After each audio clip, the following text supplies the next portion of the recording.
Welcome to सार academy. This is Anshika, your biology teacher. Student, आज की क्लास में हम क्लास 11 का चैप्टर फर्स्ट स्टार्ट करेंगे, द लिविंग वर्ल्ड। ठीक है, ओके स्टूडेंट, क्लास 11 का फर्स्ट चैप्टर एंड बॉटनी का ये फर्स्ट चैप्टर है। ठीक है, क्लास 11 का भी फर्स्ट चैप्टर एंड बॉटनी का भी फर्स्ट चैप्टर। अभी तक क्या होता था कि इस चैप्टर में पूरे 4 पार्ट्स हम स्टडी करते थे। पहले पार्ट में तो हम ये देखते कि व्हाट इज लिविंग वर्ल्ड। ठीक है, सेकंड में हम देखते हैं कि diversity in living world. Third student, हम taxonomic category and the fourth one is taxonomic aids पढ़ते थे। ठीक है, अभी आप देखोगे कि जो न्यू एनसीईआरटी है उसमें ये 4 पार्ट्स है ना, मैं यहां लिख देती हूँ। सी, पहले तो हमने ये पढ़ा होगा व्हाट इज लिविंग वर्ल्ड, ये पार्ट था। सेकंड क्या था? Diversity in living world.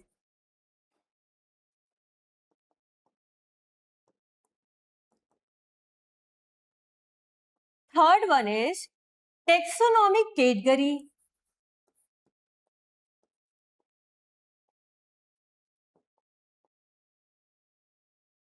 Fourth जो था, ठीक है, वो था हमारा टेक्सोनोमिक एज। बट अभी क्या है, जो न्यू एनसीईआरटी है उसमें ये पॉइंट्स नहीं है, ये पार्ट डिस्कस नहीं किया गया है। ठीक है, नई एनसीईआरटी में सिर्फ ये दोनों पार्ट्स हैं। ओके, बट स्टूडेंट है क्या कि जो नीट का सिलेबस है उसमें डाइवर्सिटी और टेक्सोनोमिक कैटेगरी के साथ व्हाट इज लिविंग वर्ल्ड भी दिया है। ठीक है, तो हम इस क्लास में ये तीनों पार्ट स्टडी करेंगे क्योंकि नीट के सिलेबस में द लिविंग वर्ल्ड भी दिया है, तो ये भी हम देखेंगे। बट जो टेक्सोनोमिक एड्स है ये न्यू एनसीईआरटी से भी हटा दिया और नीट के सिलेबस से भी हटा दिया, तो इसका डिस्कशन हम नहीं करेंगे। ठीक है, चलिए स्टार्ट करते हैं। What is living world?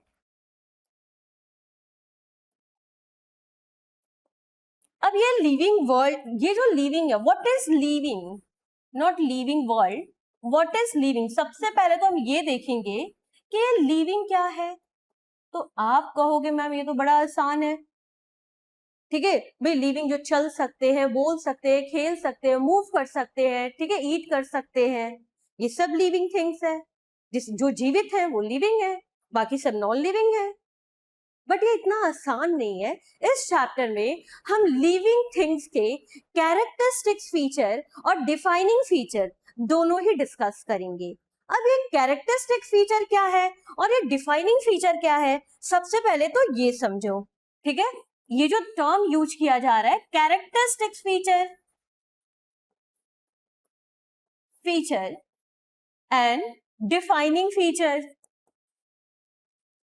क्या मतलब है इसका?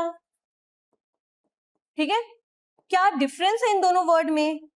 तो स्टूडेंट सी, होता क्या है कि जैसे अभी आपने बताया कि जो लिविंग है वो क्या कर सकते हैं, चल सकते हैं, बोल सकते हैं, खेल सकते हैं, मूव कर सकते हैं। ठीक है, ये जो फीचर है जो सभी लिविंग थिंग्स में है, कुछ में नहीं भी हो सकता है, और अभी मैं आपको दिखाऊंगी कुछ नॉन लिविंग थिंग्स में भी होगा। तो ये जो फीचर है ये कैरेक्टरिस्टिक फीचर है। बट डिफाइनिंग फीचर वो फीचर है जो सभी लिविंग थिंग्स में हो बट किसी भी नॉन लिविंग थिंग्स में ना हो। ठीक है, तो डिफाइनिंग फीचर क्या है? एक ऐसा फीचर जो ऑल लिविंग थिंग्स में प्रेजेंट हो, ऑल लिविंग थिंग्स में प्रेजेंट हो, ठीक है, बट किसी भी नॉन लिविंग थिंग्स में ना हो, absent in non living things, उस फीचर को हम क्या कहते हैं? डिफाइनिंग फीचर कहते हैं, जो ये डिफाइन करता है कि ये जो थिंग्स है वो लिविंग है या नहीं है। ठीक है, उस फीचर को हम डिफाइनिंग फीचर कहते हैं। चलिए डिटेल में स्टडी करते हैं ऐसे कौन कौन से फीचर है। सबसे पहले तो हम कैरेक्टरिस्टिक फीचर देखेंगे, ठीक है, और उसी के साथ हम लिविंग थिंग्स के डिफाइनिंग फीचर भी पढ़ेंगे। तो हम स्टार्ट करेंगे characteristic feature of living things. ठीक है, okay characteristic feature of living things. अब लिविंग थिंग्स के कौन कौन से ऐसे फीचर हैं, कौन कौन से कैरेक्टरिस्टिक फीचर हैं? तो सी, पहला जो है वो क्या है? ग्रोथ, वृद्धि। ठीक है, पहले हम छोटे थे, इतने से थे, अभी हम इतने बड़े हो गए। ठीक है, ये कैसे हुआ? ये ग्रोथ से ही तो हुआ। तो ये ग्रोथ इसका कैरेक्टरिस्टिक फीचर है। All living thing can growth, सभी लिविंग थिंग्स में क्या होता है? ग्रोथ देखने को मिलता। ठीक है, सेकंड क्या है? रिप्रोडक्शन। हम जो लिविंग थिंग्स होते हैं ना, ये अपनी ही तरह एक नया ऑर्गेनिज्म प्रोड्यूस कर सकते हैं। ठीक है, ये जो नॉन लिविंग थिंग्स है, क्या ये अपनी तरह एक नया ऑर्गेनिज्म प्रोड्यूस कर सकता है? बिल्कुल नहीं। तो ये एक इसका कैरेक्टरिस्टिक फीचर है। तो रिप्रोडक्शन हो गया, ग्रोथ हो गया। थर्ड क्या है? Consciousness, it means ability to sense, ability to sense and response. ठीक है, जिसे हम कॉन्सियसनेस भी कहते हैं। अब जैसे देखो, हमारे साथ क्या होता है कि बाहर अगर टेम्परेचर कम है तो हम क्या करते हैं? हम रेस्पॉन्स कैसा दिखाते हैं? हम अपने सरफेस एरिया को डिक्रीज कर लेते हैं। ठीक है, शॉल या स्वेटर का यूज करते हैं। और अगर मान लो ये नॉन लिविंग थिंग्स है, मैंने इसको तेजी से धक्का दिया, तो क्या ये पलटकर ये गुस्सा दिखाएगा? क्या ये रेस्पॉन्स करेगा? बिल्कुल नहीं। ठीक है, क्यों? क्योंकि ये इसके अंदर ये सेंस नहीं कर सकता, रेस्पॉन्स नहीं कर सकता। ठीक है, तो जितने भी लिविंग थिंग्स हैं वो सेंस कर सकते हैं, रेस्पॉन्स कर सकते हैं। ओके, तो ये इसका क्या हो गया? Characteristic feature. नाउ नेक्स्ट क्या है? मेटाबॉलिज्म। जो भी रिएक्शन हमारे बॉडी में होता है, जैसे कोई चीज टूट कर, ठीक है, कुछ नया सब्सटेंस बन रहा है। ठीक है, अब जो प्रोटीन है ये ब्रेक डाउन होगा, टूट कर ये क्या बनाएगा? Amino acid. और अमीनो एसिड और पेप्टाइड बॉन्ड जुड़कर क्या बनाएंगे? प्रोटीन बनाएंगे। तो ये जो हमारे बॉडी में जो सम टोटल रिएक्शन चल रहे हैं, ठीक है, ये किस में आता है? मेटाबॉलिज्म में आता है। तो ये सिर्फ हमें लिविंग थिंग्स में देखने को मिलता है। देन नेक्स्ट क्या है? Cell organisation. अब नॉन लिविंग थिंग्स का जो स्ट्रक्चर है वो तो एटम और मॉलिक्यूल से मिलकर बना है, लेकिन हमारी बॉडी में हमारा जो ये बॉडी है ये किससे बना है? इसकी बेसिक यूनिट क्या है? वो है सेल। सेल क्या होता है? Cell is the basic unit of life. Cell is the structural and functional unit of life. ठीक है, तो हमारी पूरी बॉडी सेल से मिलकर बनी है।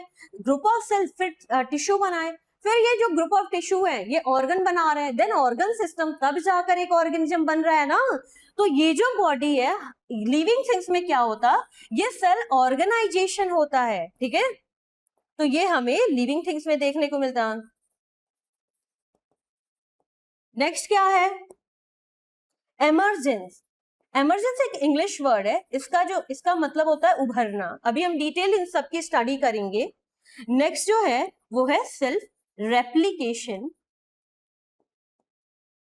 रेप्लिकेशन, तो ये सारे जो फीचर्स हैं ये कैरेक्टरिस्टिक फीचर है जो सभी लिविंग थिंग्स में नहीं होते। कुछ लिविंग थिंग्स में होगा तो कुछ में नहीं होगा। ठीक है, अभी आप देखेंगे कुछ ऐसे फीचर है जो आपको नॉन लिविंग थिंग्स में भी देखने को मिल जाएंगे। तो चलिए एक एक करके ये जितने भी फीचर्स हैं हम इसके डिटेल में स्टडी करते हैं। ओके, ठीक है, तो पहले हम स्टडी करेंगे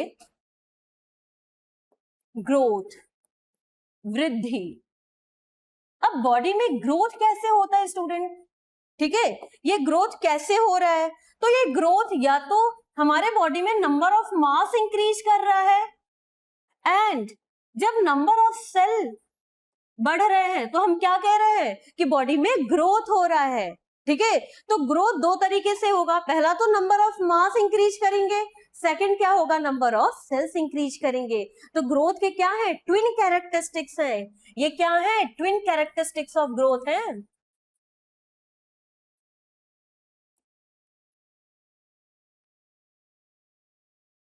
ऑफ ग्रोथ।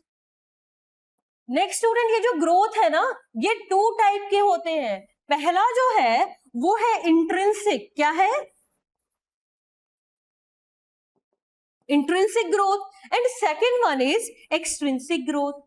अब बात ये आती है कि ये इंट्रिंसिक ग्रोथ क्या होता है और ये एक्सट्रिंसिक ग्रोथ क्या होता है। तो स्टूडेंट, इंट्रिंसिक ग्रोथ वो ग्रोथ है, जैसे मान लो हमारे बॉडी में ग्रोथ कैसे होगी, हमारे बॉडी में जो ग्रोथ होगी वो सेल के वो हमारे बॉडी के अंदर होगी। ऐसा नहीं है कि सिर्फ ये पार्ट हमारा बढ़ते चला गया, ठीक है। हमारे बॉडी में जब ग्रोथ होगी, नंबर ऑफ सेल्स बढ़ेंगे, मास भी इंक्रीज करेगा। इट मीन्स ये जो ग्रोथ हो रहा है ये बॉडी के अंदर हो रहा है। तो ये जो हमारे बॉडी में कैसी ग्रोथ होगी, इंट्रिंसिक ग्रोथ होगी, ठीक है। तो इंट्रिंसिक ग्रोथ किसमें पाया जाता है, लिविंग थिंग्स में हमें इंट्रिंसिक ग्रोथ देखने को मिल रहा है।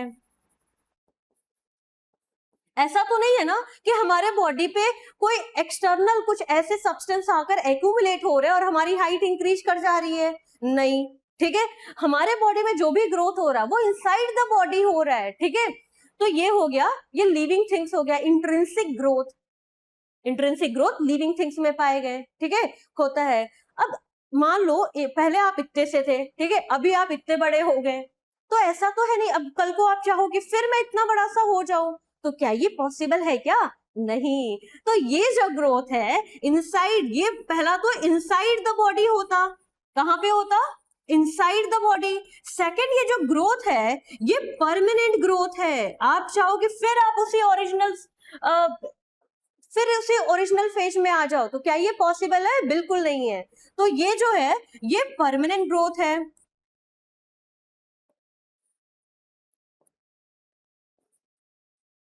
ओके, ये परमानेंट ग्रोथ है और ये इरिवर्सिबल है। आप चाहोगे फिर मैं उतना ही छोटा हो जाऊं, तो ये पॉसिबल नहीं है, तो ये इरिवर्सिबल है। कैसा ग्रोथ है, इरिवर्सिबल ग्रोथ। अब इसमें स्टूडेंट जो डेड होते हैं ना, उनमें ग्रोथ नहीं होता, डेड, ये इसमें नो ग्रोथ, ठीक है, तो इनमें ग्रोथ नहीं होता। तो ये तो हो गया लिविंग थिंग्स में किस तरीके से ग्रोथ होगा, ठीक है। अब बात करेंगे हम एक्सट्रिंसिक ग्रोथ, किस ग्रोथ की बात करेंगे, एक्सट्रिंसिक ग्रोथ। तो जो एक्सट्रिंसिक ग्रोथ है, पहला तो ये नॉन लिविंग थिंग्स में होगा, किस में होगा, नॉन लिविंग थिंग्स में ये देखने को मिलेगा। सेकेंड स्टूडेंट, ये जो ग्रोथ है ये कैसे होता है, जब मान लो कि बॉडी के ऊपर, ठीक है, नॉन लिविंग थिंग्स में यहाँ पे क्या होता है कि ऊपर से कुछ एक्सटर्नल सब्सटेंस आकर एक्यूमुलेट हो जाते हैं और इनके एक्यूमुलेशन से, ठीक है, जो बॉडी है उसका वेट बढ़, मास इंक्रीज कर जाता है, उसकी हाइट बढ़ गई, ठीक है, तो क्या हो गया, एक्सट्रिंसिक ग्रोथ हो गया। जैसे मान लो पहाड़, ठीक है, माउंटेन्स है, तो माउंटेन्स में अगर मान लो कि और ज्यादा जो सॉइल है वो सब आकर इकट्ठे हो गए और ढेर सारे रॉक्स वगैरह इकट्ठे हो गए, तो क्या होगा कि वो माउंटेन आपको इंक्रीज दिखेगा। सेकंड क्या है कि आप अगर मान लो उसकी कटाई हो जाए तो फिर अपने ओरिजिनल शेप पे आ जाएगा। वो जो एक्यूमुलेशन है जैसे ही आपने हटाया तो फिर वो अपने ओरिजिनल शेप पे आ जाएगा, ठीक है। तो ये टेम्पररी ग्रोथ है और ये जो होता है ये कैसे है, तो ये accumulation of substance on their body surface। ये ग्रोथ तब होता है जब बॉडी सरफेस पर कुछ सब्सटेंस आकर जमा हो जाते हैं, इकट्ठे हो जाते हैं। तो एक्सट्रिंसिक ग्रोथ तब होगा जब accumulation of substance on the body surface।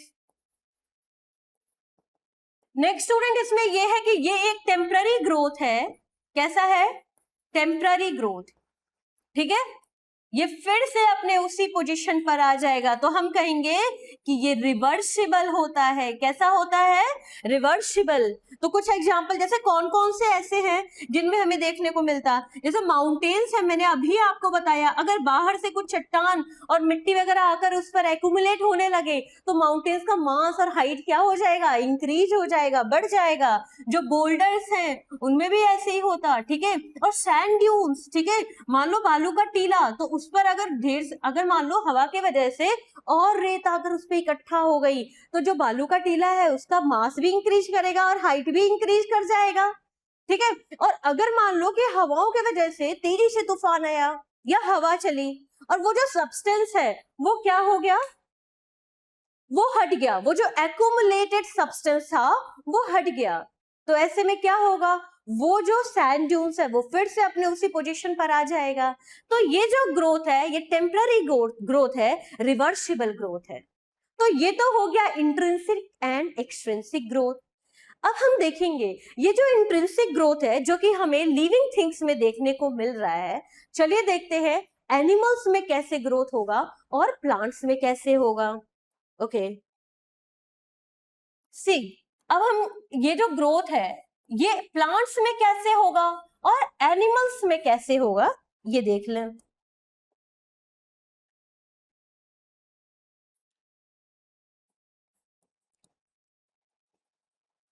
Student जो प्लांट्स है ना, अब इनमें जो ग्रोथ होता, पहला तो ये ध्यान दीजिएगा ये लोकलाइज्ड होता। प्लांट्स में जो ग्रोथ होता ये लोकलाइज्ड होता, मतलब ये कि ये वहीं पे ग्रोथ होगा जहां पे मेरिस्टेमेटिक टिश्यू पाए जाएंगे। ठीक है, वहीं पे ये ग्रोथ होगा। ये जो ग्रोथ है ये अनलिमिटेड है। ठीक है, इनडेफिनिट ग्रोथ होता है। ओके, ऐसा होता है। लेकिन एनिमल्स में ऐसा नहीं होता। अब जैसे मान लो कि ये जो प्लांट्स है ना, जहां जहां प्लांट बॉडी पे मेरिस्टेमेटिक टिश्यू पाई जाएगी ग्रोथ भी वहीं पे होगा, पूरे बॉडी में नहीं इनके होता। ठीक है, इनमें जो ग्रोथ है वो भी कैसा होता, अनलिमिटेड होता है, इनडेफिनिट होता है, कोई निश्चित नहीं होता कि इतने ही समय तक होगा। ठीक है, ये चीजें, जबकि प्लांट एनिमल्स में ऐसा नहीं है। एनिमल्स में जो ग्रोथ है ना ये लिमिटेड होता, ठीक है, डेफिनिट होता है स्टूडेंट। पहले तो ये चीज है, एक निश्चित काल तक इसमें ग्रोथ देखने को मिलता, तो ये लिमिटेड होता, डेफिनिट होता। सेकंड क्या है कि एनिमल्स में जो ग्रोथ होता है ना वो डिफ्यूज ग्रोथ है।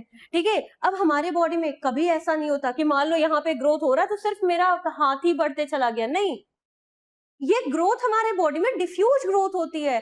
जब भी ग्रोथ होगा तो पूरे बॉडी में होगा, ये सब इंक्रीज करेंगे, सब बढ़ेगा। ठीक है, तो इस टाइप की ग्रोथ को हम डिफ्यूज ग्रोथ कहते हैं। तो ये हो गया हमारा डिफ्यूज ग्रोथ। ये किस में देखने को मिलता है, एनिमल्स में देखने को मिलता है। ओके, अब मैं यहीं पे लिख देती हूं। अब हम देखेंगे कि ग्रोथ एनिमल्स में यूनिसेलुलर और मल्टीसेलुलर में कैसे होंगे। अब जो ग्रोथ है, पहले तो हम ये देखते हैं कि यूनिसेलुलर में ग्रोथ कैसे देखने को मिलता और मल्टीसेलुलर में कैसे होता, चलिए देखते हैं।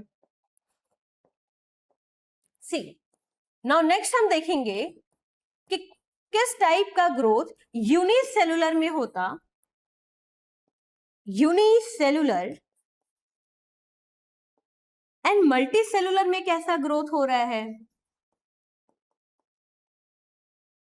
चलिए, अब देखो स्टूडेंट है क्या कि जब भी हम यूनिसेलुलर की बात करते हैं ना, सी, मैंने एक इस तरीके का ये ले लिया, एक सेल ले लिया, एक यूनिसेल ले लिया। ठीक है, कोई भी मैंने एक सेल लिया, बैक्टीरिया ही ले लो। ठीक है, अब होगा क्या कि जब ये ग्रोथ करेगा, ये ग्रो किया तो ये क्या हो गया, डिवाइड हो गया, तो नंबर ऑफ सेल्स इंक्रीज कर गए। जब इसमें ग्रोथ हुआ तो हुआ क्या कि जो नंबर ऑफ सेल है वो इंक्रीज हो जा रहे हैं। तो जब नंबर ऑफ सेल्स इंक्रीज कर गया, कैसे हुआ, ग्रोथ की वजह से ही। ठीक है, अब इसको हम दो चीज कह सकते हैं। पहला तो ये कह दें कि ग्रोथ हो गया, अभी हमने पढ़ा नंबर ऑफ सेल्स इंक्रीज करते, नंबर ऑफ मास इंक्रीज करता।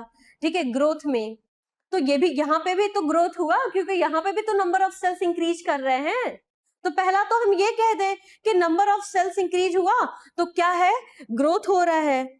सेकेंड स्टूडेंट, यहाँ पे सेम टाइम पे आप देख रहे हो, हम ऐसा भी तो कह सकते हैं इस एक पेरेंट सेल से दो डॉटर सेल बन गया, तो ये रिप्रोडक्शन हो गया।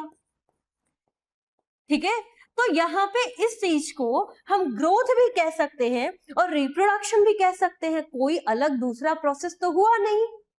ठीक है, सेम, मतलब सेम टाइम पर ये चीजें चल रही हैं और इस चीज को होने में कोई नया प्रोसेस नहीं हो रहा है। जैसे ही ये सेल ग्रोथ हुआ तो डिवाइड हो गया, नंबर ऑफ सेल्स इंक्रीज कर गए, ये ग्रोथ की वजह से ही हुआ। सेकंड, हम ये कह सकते हैं कि इस सेल, ये जो सेल है ये रिप्रोड्यूस कर गया। इट मींस पेरेंट सेल से दो हमें डॉटर सेल मिल गई। भाई दोनों बात हो सकती है, तो इसलिए यूनिसेलुलर में ग्रोथ एंड रिप्रोडक्शन ये क्या होते हैं, ये सिनोनिमस टू ईच अदर, एक दूसरे के पर्यायवाची होते हैं, ठीक है, ये याद रखिएगा, are synonymous to each other, ठीक है, ये एक दूसरे के पर्यायवाची होते हैं। ओके स्टूडेंट ध्यान देना, ये PYQ है, ये क्वेश्चन आ रखा है, ठीक है, ये चीजें। नेक्स्ट क्या है कि अब ये जो ग्रोथ और रिप्रोडक्शन है ये सेम टाइम पर हो रहे हैं, कोई अलग प्रोसेस नहीं चल रहा है, सेम टाइम पे हो रहे हैं, तो हम इन्हें म्यूचुअली इंक्लूसिव भी कहेंगे। क्या कहेंगे? Mutually inclusive. लेकिन क्या मल्टी सेलुलर में ऐसा हो रहा है क्या? नहीं, हमारे में तो डिफ्यूज ग्रोथ होता है, अभी हमने देखा, ठीक है, सब चीजें सही है, लेकिन हमारे में ग्रोथ को रिप्रोडक्शन नहीं कहेंगे। जब नंबर ऑफ सेल इंक्रीज किया, नंबर ऑफ मास इंक्रीज किया, भाई रिप्रोडक्शन कैसे होता? जब male and female gamete fuse होंगे और फ्यूज होकर जाइगोट बनेगा, फर्टिलाइजेशन हुआ तभी तो हमारे में ग्रोथ अलग है और ये जो रिप्रोडक्शन है ना, ये एक अलग प्रोसेस है। ये कैसे होता है स्टूडेंट? तो जब male and female gamete fuse होते हैं, फर्टिलाइजेशन होता है, जाइगोट होता है, तब ये रिप्रोडक्शन होता है। अब ग्रोथ तो ऐसे मान लो पहले हम इतने छोटे थे, अभी हम बढ़ते जा रहे, तो ये ग्रोथ ही तो है, बट क्या ये रिप्रोडक्शन है? बिल्कुल नहीं। तो growth and reproduction multi cellular में बिल्कुल अलग होते हैं, तो हम कहेंगे म्यूचुअली एक्सक्लूसिव प्रोसेस, मतलब ये सेम टाइम पर नहीं होते हैं, ठीक है, इनके लिए अलग प्रोसेस होता है। तो ये क्या है? म्यूचुअली एक्सक्लूसिव है। ओके, ये चीज हो गई। सो ये हमने देखा ग्रोथ में कैसे यूनिसेलुलर में ग्रोथ होता और मल्टी सेलुलर में ग्रोथ होता, ठीक है।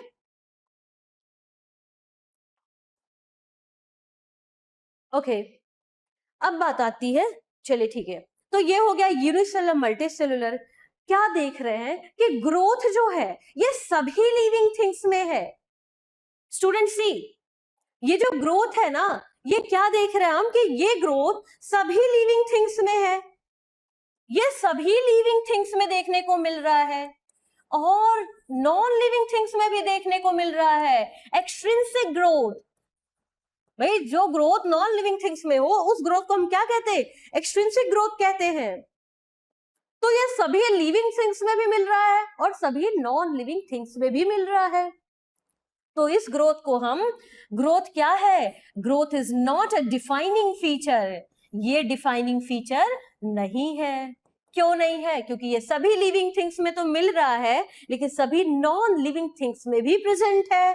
तो growth is not a defining feature, ये चीज ध्यान दीजिएगा।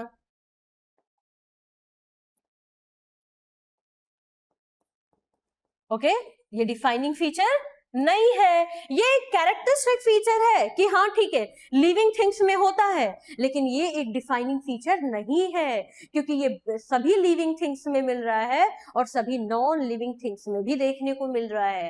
तो growth is not a defining feature, it is a characteristic feature. ये कैसा फीचर है? एक कैरेक्टरिस्टिक फीचर है लिविंग का। Okay, but not a defining feature, ठीक है। तो ये हमारा हो गया ग्रोथ के बारे में। चलिए ठीक है, अब नेक्स्ट हमने क्या देखा? तो हमने ये ग्रोथ कंप्लीट कर लिया, हमने देखा किस तरीके से जो ग्रोथ है, इंट्रिंसिक ग्रोथ कैसा होता है, एक्सट्रिंसिक ग्रोथ कैसे होते हैं, ठीक है, यूनिसेलुलर में ग्रोथ कैसे हो रहा है, मल्टी सेलुलर में कैसे ग्रोथ हो रहा है, प्लांट्स में कैसा ग्रोथ है, एनिमल्स में कैसा ग्रोथ है, तो ये सब हमने पढ़ लिया। अब नेक्स्ट आते हैं रिप्रोडक्शन, ठीक है, नेक्स्ट जो हमारा कैरेक्टरिस्टिक फीचर है रिप्रोडक्शन। चलो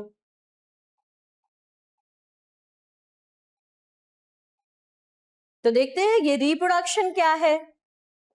सी, ये दूसरा कैरेक्टरिस्टिक फीचर है, क्या ये डिफाइनिंग फीचर है? चलिए देखते हैं। रिप्रोडक्शन, रिप्रोडक्शन का क्या मतलब? अपनी ही तरह नया, अपनी ही तरह नए ऑर्गेनिज्म को प्रोड्यूस करना, अपनी ही तरह ऑर्गेनिज्म को प्रोड्यूस करना रिप्रोडक्शन कहलाता है। ये सभी लिविंग थिंग्स में तो होता, लेकिन किसी नॉन लिविंग थिंग्स में नहीं होता। ये लिविंग थिंग्स में तो देखने को मिलता, सभी नहीं। अभी आप देखोगे कि कौन कौन से ऐसे लिविंग थिंग्स है जिनमें नहीं देखने को मिल रहा है। तो ये लिविंग थिंग्स में तो है, बट नॉन लिविंग थिंग्स, सभी लिविंग थिंग्स में नहीं है। ठीक है, चलिए देखते हैं। पहला तो ये क्या है, प्रोड्यूस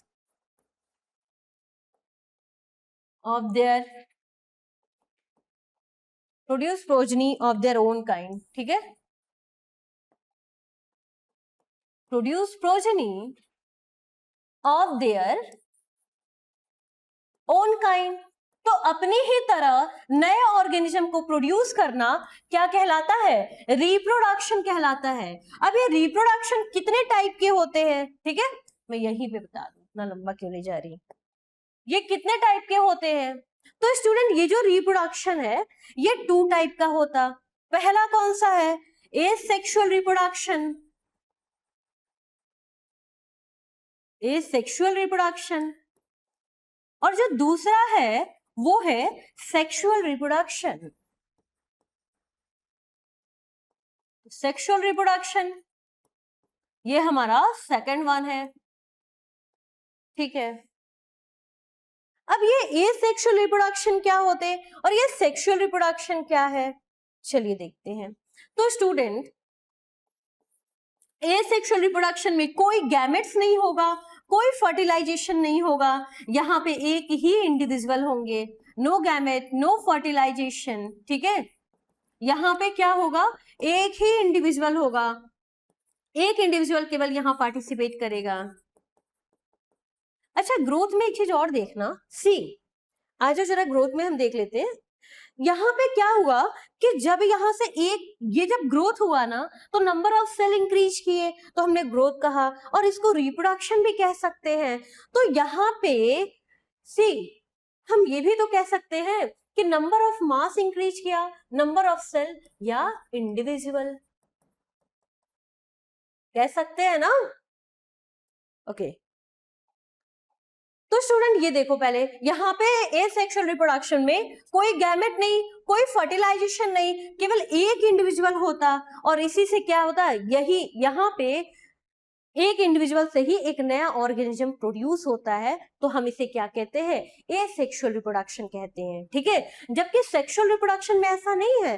सेक्सुअल रिप्रोडक्शन में मेल गैमेट फीमेल गैमेट की हम बात करेंगे, यहाँ फर्टिलाइजेशन भी होगा और यहाँ पे 2 इंडिविजुअल पार्टिसिपेट करेंगे, मेल फीमेल। ठीक है, हम पढ़ते हैं ना male reproductive organ female reproductive organ, तो ये सब हमारा आता है सेक्सुअल रिप्रोडक्शन में। ठीक है, चलिए आते हैं एसेक्सुअल रिप्रोडक्शन देखते हैं। अब एनसीईआरटी क्या क्या चीजें बता रखी है जरा उसको हम लोग देख लें।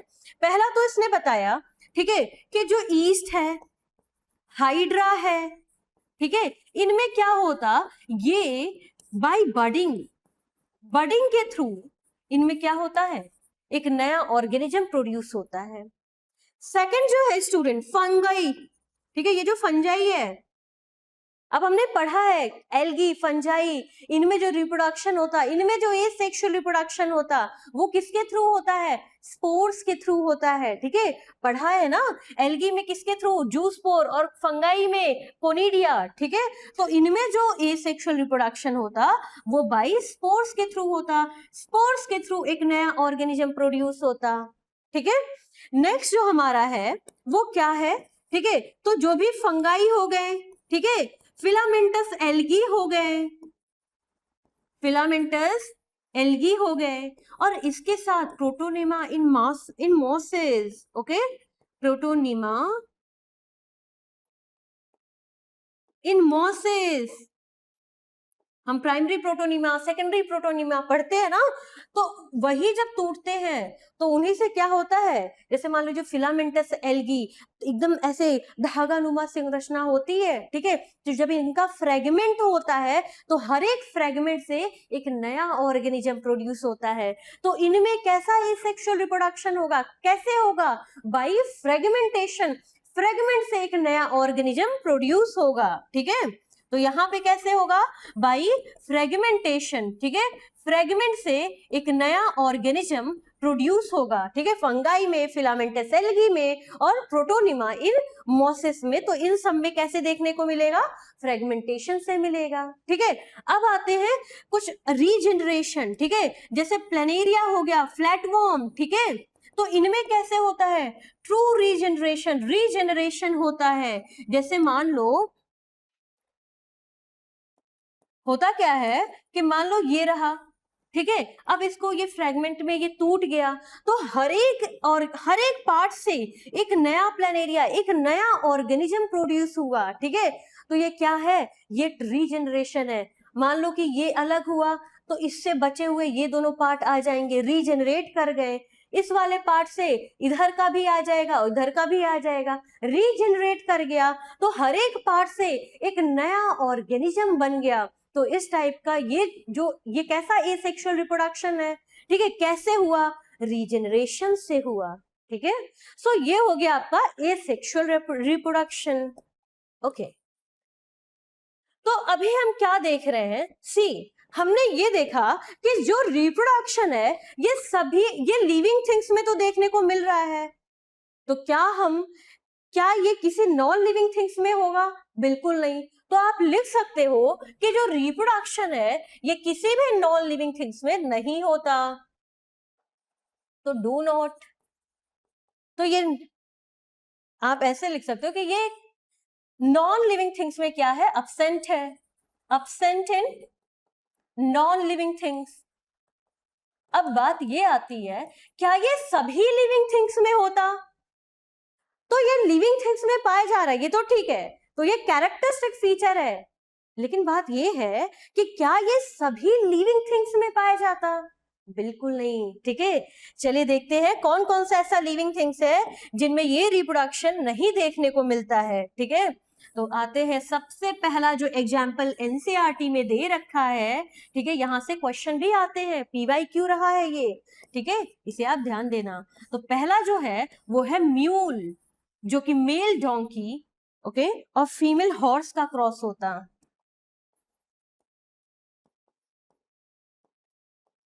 क्योंकि mail donkey and female horse का क्रॉस होता है, तो ये म्यूल हो गया। सेकंड स्टूडेंट, वो हनी बी, ठीक है, इसमें किस हनी बी की हम बात कर रहे हैं, क्वीन की नहीं, क्योंकि वो तो अंडे देती है, वो तो रिप्रोड्यूस करेगी, लेकिन जो वर्कर बी है, जो फूलों का रस लेकर आती है, जो छत्ता बनाती है, ठीक है, ये रिप्रोड्यूस नहीं करती हैं। तो आप यहाँ पे सेकंड एग्जाम्पल लिख लेना, वर्कर बी, ठीक है, तो ये वर्कर बी हो गए। थर्ड क्या है, थर्ड स्टूडेंट, इनफर्टाइल कपल, ऐसे बहुत सारे इनफर्टाइल कपल हैं, ठीक है, जो रिप्रोड्यूस नहीं कर सकते हैं, जो अपनी ही तरह एक नया ऑर्गेनिज्म नहीं प्रोड्यूस कर सकते हैं, ओके, तो इनफर्टाइल कपल। तो क्या देखने को मिल रहा है कि ठीक है, रिप्रोडक्शन किसी भी नॉन लिविंग थिंग्स में नहीं हो रहा है, लेकिन स्टूडेंट ये सभी लिविंग थिंग्स में भी तो नहीं हो रहा है। तो ये कैरेक्टरिस्टिक फीचर है, बट ये डिफाइनिंग फीचर नहीं है। तो ये चीज ध्यान देना कि reproduction is not a defining feature, ये एक डिफाइनिंग फीचर नहीं है, पीवाईक्यू है। वैसे तो सारी ये पूरी लाइन है, बट इसको ध्यान देना, ये आ रखे हैं ये सब, ठीक है। तो ये क्या है, एक कैरेक्टरिस्टिक फीचर है, बट ये डिफाइनिंग फीचर नहीं है, ठीक है। ओके, तो अभी हमने ग्रोथ देखा, आते हैं फर्स्ट पेज पे, सी, तो हमने ग्रोथ देखा कैसे होता, ठीक है। सेकंड क्या है, रिप्रोडक्शन, हमने देखा कि ये किसी नॉन लिविंग थिंग्स में नहीं होता, बट ये सभी लिविंग थिंग्स में भी नहीं होता। तो कैरेक्टरिस्टिक फीचर है, बट क्या नहीं है, कोई भी ये डिफाइनिंग फीचर नहीं है, ओके। नेक्स्ट हमारा है ability to sense and response, okay, consciousness देखेंगे स्टूडेंट, ठीक है। चलिए,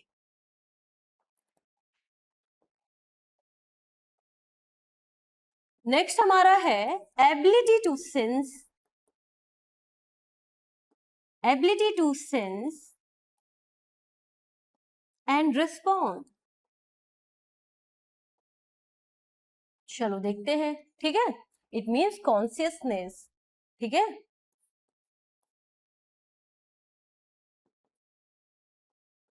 स्टूडेंट होता क्या है, मैंने अभी आपको बताया है कि जितने भी लिविंग थिंग्स है, ठीक है, इनमें क्या होती है, ये सेंस करते हैं, रेस्पॉन्स करते हैं।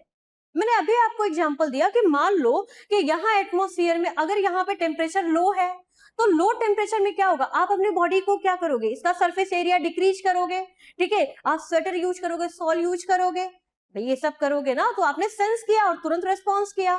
मान लो अगर आपको चोट लगी, किसी ने आपको मार दिया, तो आप क्या करते हो, तुरंत आप रिएक्ट करते हो, ठीक है, एक्सप्रेशन चेंज हो जाता है ना।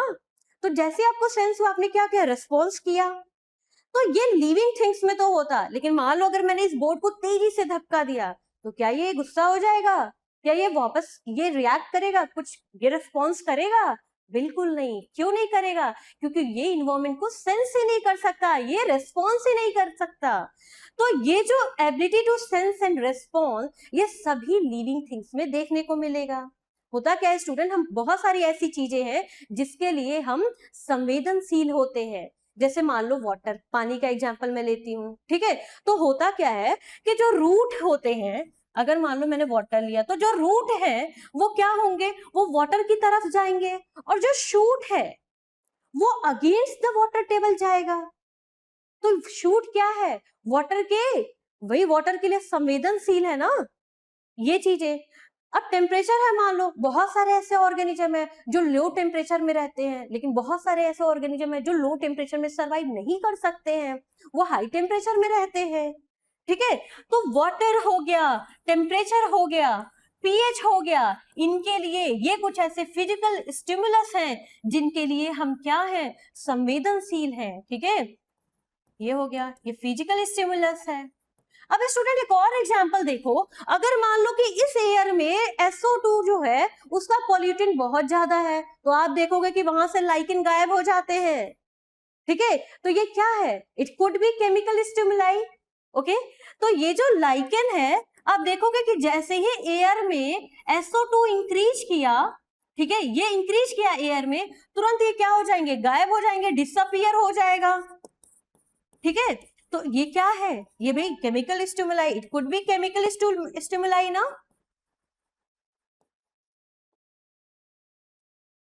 केमिकल स्टिमुलाई, ठीक है। ये चीज, ये इसके लिए संवेदनशील है। और सिर्फ इतना ही नहीं, सिर्फ फिजिकल स्टिमुलस और केमिकल स्टिमुलस ही नहीं, बहुत सारे ऐसे ऑर्गेनिज्म भी होते जिनके लिए हम क्या है, संवेदनशील हैं, ठीक है। तो आप देखोगे कि कुछ ऐसे हैं, भाई ये तो फिजिकल स्टिमुलस, ये केमिकल हो गया, और थर्ड क्या है, बायोलॉजिकल, ठीक है। बायोलॉजिकल स्टिमुलस भी होता, बहुत सारे ऑर्गेनिज्म के लिए भी हम क्या होते, संवेदनशील होते हैं। तो कई बार हम कुछ ऑर्गेनिज्म के लिए संवेदनशील होते हैं, ओके। तो ये सारी चीजें देखने को मिल रही हैं। तो हमने क्या देखा कि ये सभी लिविंग थिंग्स में है, बट किसी भी नॉन लिविंग थिंग्स में नहीं है, ठीक है। तो आप क्या देख रहे हो कि it present in all living things, ये सभी लिविंग थिंग्स में है, ठीक है। कोई एक्सेप्शन नहीं है, कोई ऐसा लिविंग थिंग्स नहीं है जिसमें ये नहीं है, बट ये किसी भी नॉन लिविंग थिंग्स में नहीं पाया जाता, ठीक है। तो ये absent होता है नॉन लिविंग थिंग्स, ओके। तो जब ऐसा है कि ये सभी लिविंग थिंग्स में है लेकिन किसी भी नॉन लिविंग थिंग्स में नहीं होता, तो इसको हम क्या कह सकते हैं, डिफाइनिंग फीचर कह सकते हैं। ये कैरेक्टरिस्टिक फीचर भी है और ये डिफाइनिंग फीचर भी है। तो याद रखना स्टूडेंट, ये क्वेश्चन PYQ है, यहां से क्वेश्चन आ रखे हैं, ये क्या है, ये एक डिफाइनिंग फीचर है, ये लिविंग और नॉन लिविंग को डिफाइन करता है, ठीक है। क्योंकि ये सभी लिविंग थिंग्स में है बट किसी भी नॉन लिविंग थिंग्स में नहीं पाया जाता, ठीक है। सेकंड स्टूडेंट, यहाँ पे एनसीईआरटी एक एग्जांपल लिखती है, एग्जांपल क्या बताती है कि ह्यूमंस में, अब अगर हम बात करें ह्यूमंस में, तो इनमें सेल्फ कॉन्शियसनेस होता है, आत्म चेतना होती है, ठीक है।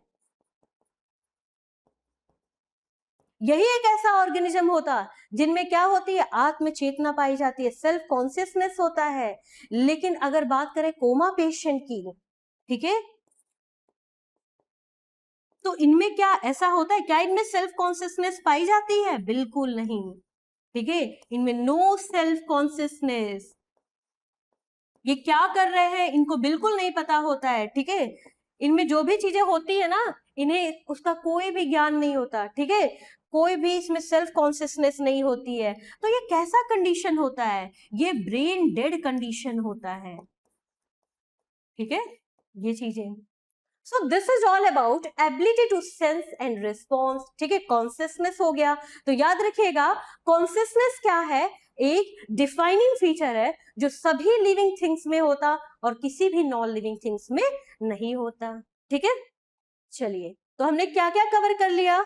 हमने देखा, यहाँ पे हमने ग्रोथ पढ़ा, ठीक है, जिसमें हमने क्या देखा, कैसे इंट्रिंसिक ग्रोथ होता, कैसे एक्सट्रिंसिक ग्रोथ होता, प्लांट्स में ग्रोथ किस तरीके से होता है, एनिमल्स में यूनिसेलुलर और ये जो मल्टी सेलुलर है इनमें कैसे ग्रोथ होता। देन हमने रिप्रोडक्शन देखा, किन किन में होता है और कौन सी ऐसी लिविंग थिंग्स है जिसमें रिप्रोडक्शन नहीं होता, ठीक है। नेक्स्ट हमारा है ability to sense and response, ठीक है, ये हो गया। Okay, any doubt student? Student, last class में द लिविंग वर्ल्ड में हम लोगों ने ग्रोथ कंप्लीट कर लिया था, कैरेक्टरिस्टिक्स फीचर ऑफ लिविंग के, ठीक है। हम लोगों ने देखा कि ग्रोथ कैसे होता, रिप्रोडक्शन भी कंप्लीट हो गया था, और ability to sense and response, it means consciousness, ये भी कंप्लीट कर लिया था, ठीक है, जिसमें मैंने आपको बताया था, ठीक है। तो ये सब हम लोगों ने कंप्लीट कर लिया था स्टूडेंट।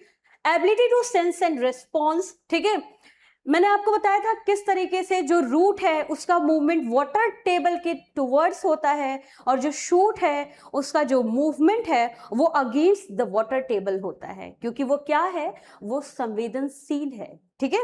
ओके, इसके बाद हम लोगों ने ये सब फिजिकल स्टिमुलाई, केमिकल स्टिमुलाई, ये सब कंप्लीट कर लिया था, ठीक है। ये नहीं, फिजिकल स्टिमुलस जिसमें मैंने आपको वाटर, टेम्परेचर, इन सब के बारे में बताया। केमिकल स्टिमुलस जिसमें ये पॉल्यूटेंट मैंने बताया, कैसे जो मान लो एयर में अगर सल्फर डाइऑक्साइड का पॉल्यूशन, जो पॉल्यूटेंट है वो बढ़ गया, तो आसपास जो लाइकेन होते हैं वो गायब हो जाते हैं। क्यों? क्योंकि वो उसके प्रति क्या होते हैं, संवेदनशील हैं, ठीक है। इसके बाद मैंने स्टूडेंट आपको फोटो पीरियड की बात बताई थी। फोटो का मतलब क्या होता है? फोटो का मतलब है लाइट, और पीरियड का मतलब है ड्यूरेशन। क्या है? ड्यूरेशन।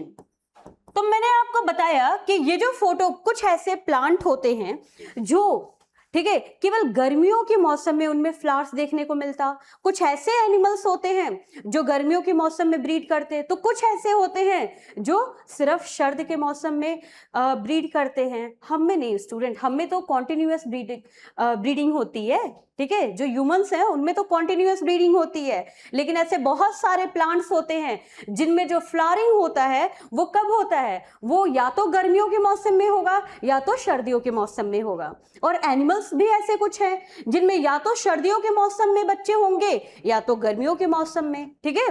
तो ये चीजें होती हैं। तो ये मैंने आपको लास्ट क्लास में बता दिया था, प्लांट्स के बारे में बताया था। कुछ ऐसे प्लांट होते हैं जो शॉर्ट डे प्लांट कहते हैं हम, कुछ को लॉन्ग डे प्लांट, तो ये सब मैंने आपको बता दिया था। मैंने आपको बताया था कि जो कॉन्शियसनेस है, ability to sense environment and response to it, ये मैंने आपको बताया था कि ये सभी लिविंग में होता। तो ये कैरेक्टरिस्टिक फीचर तो है, लेकिन ये किसी भी नॉन लिविंग में नहीं होता। तो ये क्या है? डिफाइनिंग फीचर है।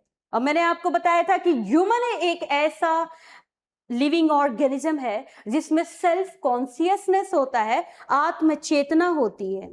बाकी कोई ऐसा लिविंग ऑर्गेनिज्म नहीं है जिसमें ये सेल्फ कॉन्शियसनेस देखने को मिलता है, ठीक है स्टूडेंट। ये भी मैंने आपको बता दिया था कि कोमा पेशेंट में कोई सेल्फ कॉन्शियसनेस नहीं देखने को मिलता। इसमें कैसी कंडीशन होती है? ब्रेन डेड की कंडीशन होती है। और ये जो होता है, ये जो कॉन्शियसनेस है, ये मोस्ट ऑब्वियस, ठीक है, इसे मोस्ट ऑब्वियस डिफाइनिंग फीचर इसलिए कहते हैं क्योंकि ये टेक्निकली स्टूडेंट बहुत ही कॉम्प्लिकेटेड फीचर है। अब ये जैसे सेंस करे फिर रिस्पॉन्स करे, ये टेक्निकली बहुत कॉम्प्लिकेटेड फीचर होता है, इसलिए इसे क्या कहते हैं? मोस्ट ऑब्वियस डिफाइनिंग फीचर ये होता है, ठीक है।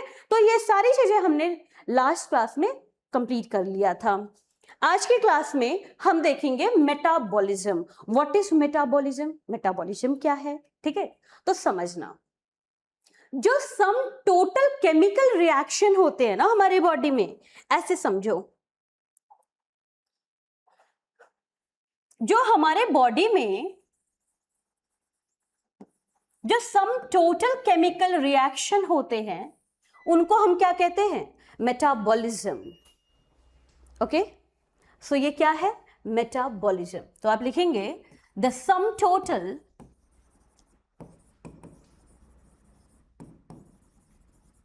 reaction of living organism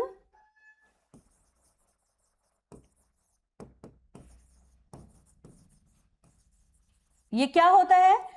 इसे ही हम मेटाबॉलिज्म कहते हैं। तो हमारे लिविंग के अंदर ये जो रिएक्शन हो रहे हैं, जैसे कौन कौन से रिएक्शन, मान लो कोई बड़ा कॉम्प्लेक्स कंपाउंड है, वो ब्रेक डाउन हुआ और ढेर सारे छोटे छोटे मॉलिक्यूल में टूट गया, या तो ढेर सारे छोटे छोटे मॉलिक्यूल्स, ठीक है, कंबाइन होकर जुड़कर एक बड़ा कॉम्प्लेक्स कंपाउंड बना दे रहे हैं। तो ये जो रिएक्शन हो रहा है ये किसी नॉन लिविंग में नहीं होता, क्योंकि उसमें तो एटम मॉलिक्यूल्स की बात करते हैं, वहां तो सेल होता ही नहीं है, ठीक है, वहां पे ये रिएक्शन नहीं देखने को मिलता। तो ये इनसाइड द बॉडी होता, हमारे अंदर होता, तो ये जो सम टोटल रिएक्शन है कि कोई बड़ा कॉम्प्लेक्स कंपाउंड ब्रेक डाउन हो रहा है और ढेर सारे छोटे छोटे मॉलिक्यूल में टूट रहा है, या तो कोई ढेर सारे छोटे छोटे मॉलिक्यूल जुड़कर एक बड़ा कॉम्प्लेक्स कंपाउंड बना दे रहे हैं, तो ये क्या है? ये मेटाबॉलिज्म ही है। ये लिविंग थिंग्स में देखने को मिलता, तो हम इसे कहते हैं कि ये क्या है? कैरेक्टरिस्टिक फीचर है। ये कैरेक्टरिस्टिक फीचर है। कितने टाइप के होते हैं ये? तो ये 2 टाइप के हैं। चलिए कौन कौन से हैं? तो पहला है anabolism and second one is catabolism, catabolic reaction. Okay, तो ये 2 टाइप के होते हैं, पहला तो एनाबॉलिज्म और दूसरा क्या है? Catabolism. What is anabolism? Anabolism क्या है? तो समझो इसे। एनाबॉलिज्म में होता क्या है, ठीक है, एक ढेर सारे छोटे छोटे मॉलिक्यूल जुड़कर एक नया कॉम्प्लेक्स कंपाउंड बना लेते हैं, यानी कि यहाँ पे बायोसिंथेसिस होता है। कोई चीज यहाँ पे किसी चीज की फॉर्मेशन हो रही है। कैसे हो रही है? ढेर सारे छोटे छोटे मॉलिक्यूल जब जुड़ रहे हैं तब एक नया सब्सटेंस फॉर्म हो रहा है, एक नया कॉम्प्लेक्स कंपाउंड फॉर्म हो रहा है। जैसे कि फोटोसिंथेसिस हमारा हो गया, जहां पे क्या है? Carbon dioxide plus water, sunlight और क्लोरोफिल के प्रेजेंस में क्या बन रहा है? C6H12O6 बन रहा है। फोटोसिंथेसिस हो रहा है, ग्लूकोज का फॉर्मेशन हो रहा है। तो यहां पर कुछ फॉर्म्ड हुआ, कुछ बना, एक नया कॉम्प्लेक्स कंपाउंड बना, तो ये क्या हो गया? एनाबॉलिज्म। तो इसमें क्या हो रहा है? बायोसिंथेसिस। यहां पे छोटे छोटे मॉलिक्यूल्स मिलकर, ठीक है, क्या बना रहे हैं? एक कॉम्प्लेक्स कंपाउंड बना रहे हैं। जैसे मैंने आपको एग्जांपल दिया, फोटोसिंथेसिस। फोटोसिंथेसिस हो गया। अब ये कैसे हो रहा है? तो स्टूडेंट, यहां पे कार्बन डाइऑक्साइड प्लस वाटर और ये सनलाइट के प्रेजेंस में, ठीक है, क्लोरोफिल के प्रेजेंस में क्या बनता है? C6H12O6, ठीक है, ये और ऑक्सीजन एटमॉस्फेयर में रिलीज हो जाती है। तो यहां आपको देखने को मिल रहा है ढेर सारे छोटे छोटे ये जो मॉलिक्यूल हैं ये जुड़कर एक कॉम्प्लेक्स कंपाउंड बना रहे हैं। एक कॉम्प्लेक्स कंपाउंड का फॉर्मेशन हो रहा है, बायोसिंथेसिस हो रहा है, ठीक है। तो ये प्रोसेस क्या हो गया? एनाबॉलिक रिएक्शन हो गया, एनाबॉलिज्म। ओके, चलिए ठीक है। अब आते हैं कैटाबॉलिक रिएक्शन में। What is catabolism? Catabolic reaction क्या है? कैटाबॉलिज्म क्या है? तो यहां पर एक कॉम्प्लेक्स कंपाउंड ढेर सारे छोटे छोटे मॉलिक्यूल में ब्रेक डाउन हो रहा है। तो जब जहां पे ऐसा रिएक्शन, ठीक है, जिसमें एक कॉम्प्लेक्स कंपाउंड ब्रेक डाउन हो रहा है ढेर सारे छोटे छोटे मॉलिक्यूल में, तो उस रिएक्शन को हम कैटाबॉलिक रिएक्शन कहते हैं, कैटाबॉलिज्म कहते हैं। तो यहां पर क्या होगा? यहां पे ब्रेक डाउन होगा, ब्रेक डाउन होगा।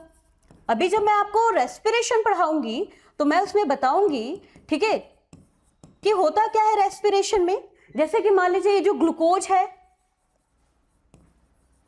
अमीनो एसिड हो गया, फैटी एसिड हो गया, तो यहां पर जब glucose, amino acid, fatty acid oxygen से ऑक्सीडाइज होंगे, ठीक है, तो इन सब्सटेंस का क्या होगा, ब्रेकडाउन होगा, इनके बॉन्ड टूटेंगे, और जब इन सब्सटेंस का ब्रेकडाउन होगा, इनके बॉन्ड टूटेंगे, तो एटीपी एनर्जी का फॉर्मेशन होगा। क्या होगा, एटीपी का फॉर्मेशन होगा, वाटर मॉलिक्यूल फॉर्म्ड होंगे और कुछ कार्बन डाइऑक्साइड के भी मॉलिक्यूल फॉर्म्ड होंगे।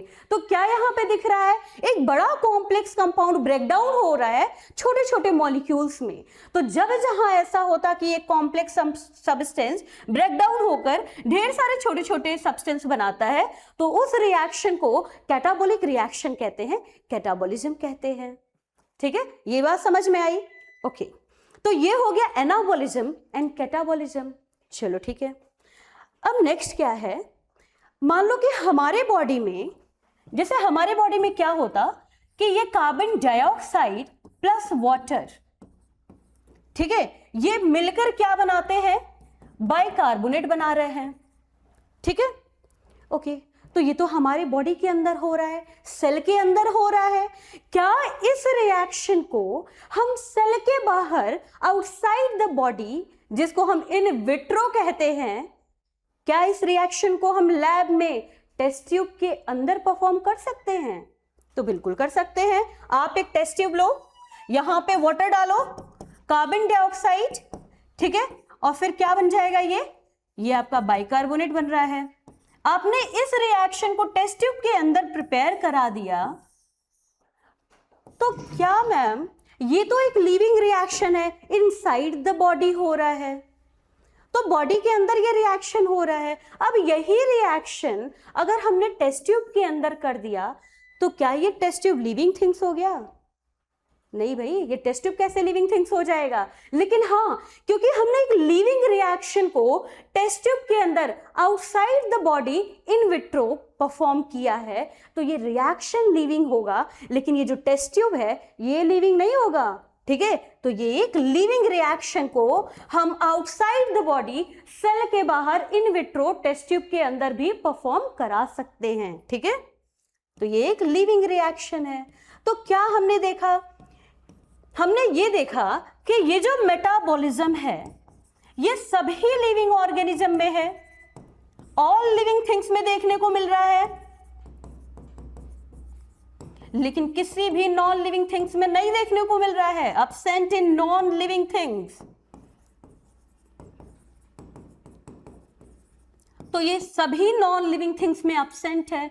तो ऐसा फीचर जो सभी लिविंग थिंग्स में प्रेजेंट हो लेकिन सभी नॉन लिविंग थिंग्स में एब्सेंट हो, तो उस फीचर को हम क्या कहेंगे, डिफाइनिंग फीचर कहेंगे। तो मेटाबॉलिज्म कौन सा फीचर हो गया, डिफाइनिंग फीचर है लिविंग ऑर्गेनिज्म का, लिविंग थिंग्स का। तो ये हो गया लिविंग थिंग्स का डिफाइनिंग फीचर। ओके, नेक्स्ट आते हैं हम। तो ये सब मैंने आपको बता दिया कि ये क्या है, sum total of all chemical reaction जो हमारे बॉडी के अंदर होता। ये 2 टाइप के हैं, पहला है कैटाबॉलिज्म और दूसरा है एनाबॉलिज्म। मैंने आपको बताया कि एनाबॉलिज्म में बायोसिंथेसिस होता, ढेर सारे छोटे छोटे मॉलिक्यूल मिलकर एक बड़ा कॉम्प्लेक्स कंपाउंड बनाते। एग्जाम्पल आपका photosynthesis.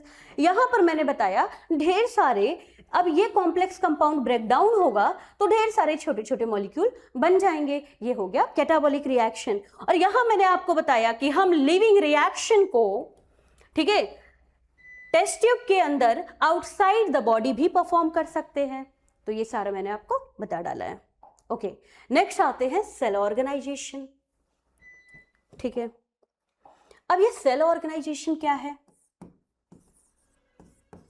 What is cell organisation? तो स्टूडेंट होता क्या है, अगर हम लिविंग थिंग्स की बात करें तो जितने भी लिविंग थिंग्स हैं उनके जो बेसिक यूनिट है वो क्या है, सेल है। मतलब ये कि हमारी पूरी बॉडी किससे मिलकर बनी है भाई, ढेर सारे यानी कि group of similar kind of cell मिलकर बनाते हैं टिश्यू। अब ये टिश्यू मिलकर बनाएंगे ऑर्गन, देन ऑर्गन बनाएगा ऑर्गन सिस्टम, और तब तो ये पूरा ऑर्गेनिज्म बनता है। तो सेल ऑर्गेनाइजेशन जो है ये सिर्फ लिविंग ऑर्गेनिज्म में देखने को मिल रहा है, क्योंकि सेल क्या है, बेसिक यूनिट ऑफ लाइफ है। Cell is the structural functional unit of life. ये सभी लिविंग थिंग्स में देखने को मिलेगा। भाई नॉन लिविंग थिंग्स में सेल देखने को नहीं मिलता, वहां तो एटम मॉलिक्यूल्स की बात करते हैं हम। तो ये जो सेल ऑर्गेनाइजेशन है ये सभी लिविंग में मिलता। जितने भी सिमिलर काइंड ऑफ सेल है, तो group of similar kind of cell मिलकर क्या बनाएंगे, टिश्यू बनाएंगे, और ग्रुप ऑफ टिश्यू मिलकर बनाएगा ऑर्गन, ऑर्गन मिलकर ऑर्गन सिस्टम, और ये ऑर्गन सिस्टम मिलकर क्या बनाएंगे, पूरा ऑर्गेनिज्म प्रिपेयर करेंगे। ठीक है, तो ये सिर्फ लिविंग थिंग्स में होता। ये जो सेलुलर ऑर्गेनाइजेशन है, ये जो सेल ऑर्गेनाइजेशन है, ये केवल लिविंग थिंग्स में ही देखने को मिलता है, नॉन लिविंग थिंग्स में नहीं देखने को मिलता, क्योंकि वहां पे सेल नहीं होता, वहां पे हम एटम्स और मॉलिक्यूल्स की बात करते हैं। ठीक है, सो ये भी क्या है, हमने देखा कि ये सभी लिविंग, जितने भी लिविंग थिंग्स हैं उनमें ये प्रेजेंट है। तो present inside the living things, ठीक है, present in all living things, सभी लिविंग थिंग्स में प्रेजेंट है, but absent in all non living things. जितने भी नॉन लिविंग थिंग्स हैं उनमें क्या है, ये अब्सेंट है। तो ये सभी लिविंग थिंग्स में प्रेजेंट है और सभी नॉन लिविंग थिंग्स में अब्सेंट है। तो ऐसे फीचर को हम क्या कहेंगे, डिफाइनिंग फीचर कहेंगे।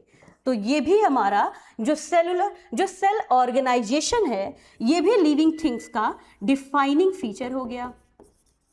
ओके, नेक्स्ट हमारा आता है एमर्जेंस। अब जो लास्ट कैरेक्टरिस्टिक्स है वो है एमर्जेंस। एमर्जेंस क्या है, तो पहले समझना, एक्चुअली ये एक इंग्लिश वर्ड है। एमर्जेंस का मतलब होता है उभरना। ठीक है, तो होता क्या है, जैसे मैं आपको एक एग्जाम्पल के थ्रू समझा रही हूं।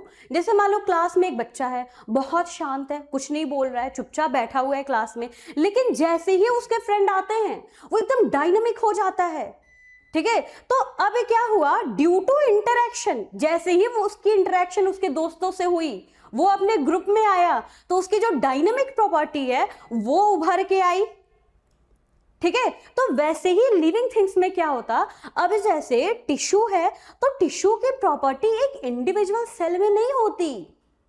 ठीक है, लेकिन ये जो ग्रुप होता है ना, सिमिलर काइंड ऑफ सेल, तो जब ये group of similar kind of cell मिलकर टिश्यू बनाएंगे, तो इस सेल की प्रॉपर्टी टिश्यू में उभर कर आएगी ड्यू टू इंटरेक्शन। ये कैसे हुआ, ये जो फीचर है, ये जो सेल की प्रॉपर्टी है, ये टिश्यू के अंदर कैसे आई, जब ढेर सारे सिमिलर काइंड ऑफ सेल मिलकर क्या किए, इंटरैक्ट किए, एक दूसरे से मिले, तब ये इसकी प्रॉपर्टी उभर कर टिश्यू के अंदर आई। तो ये क्या हो गया, ये एमर्जेंस है। तो ये सभी लिविंग थिंग्स में देखने को मिलेगा, क्योंकि लिविंग थिंग्स में ही सेल पाया जा रहा है। नॉन लिविंग थिंग्स में तो एटम और मॉलिक्यूल्स है, तो वहां पे तो ये दिखेगा नहीं। तो ये सभी लिविंग थिंग्स में है, लेकिन किसी नॉन लिविंग थिंग्स में नहीं है। तो ये एमर्जेंस भी क्या होगा, ये भी एक डिफाइनिंग फीचर है। ठीक है, ये चीज है। चलिए अब देख लेते हैं स्लाइड में क्या है। तो मैंने आपको ये सब बता दिया कि ये जो सेल है मिलकर टिश्यू बनाएगा, फिर ये ऑर्गन, देन ऑर्गन सिस्टम, और फिर क्या बन जाएगा, ऑर्गेनिज्म। ये चीजें बन जाती है। ठीक है, तो ये सभी लिविंग में देखने को मिला, किसी नॉन लिविंग में नहीं, तो डिफाइनिंग फीचर कहते हैं। एमर्जेंस मैंने अभी आपको समझाया। ठीक है, इसका मतलब होता है उभरना। अब जो इंडिविजुअल जो टिश्यू है, अब सेल, इंडिविजुअल सेल की प्रॉपर्टी टिश्यू में देखने को नहीं मिलती।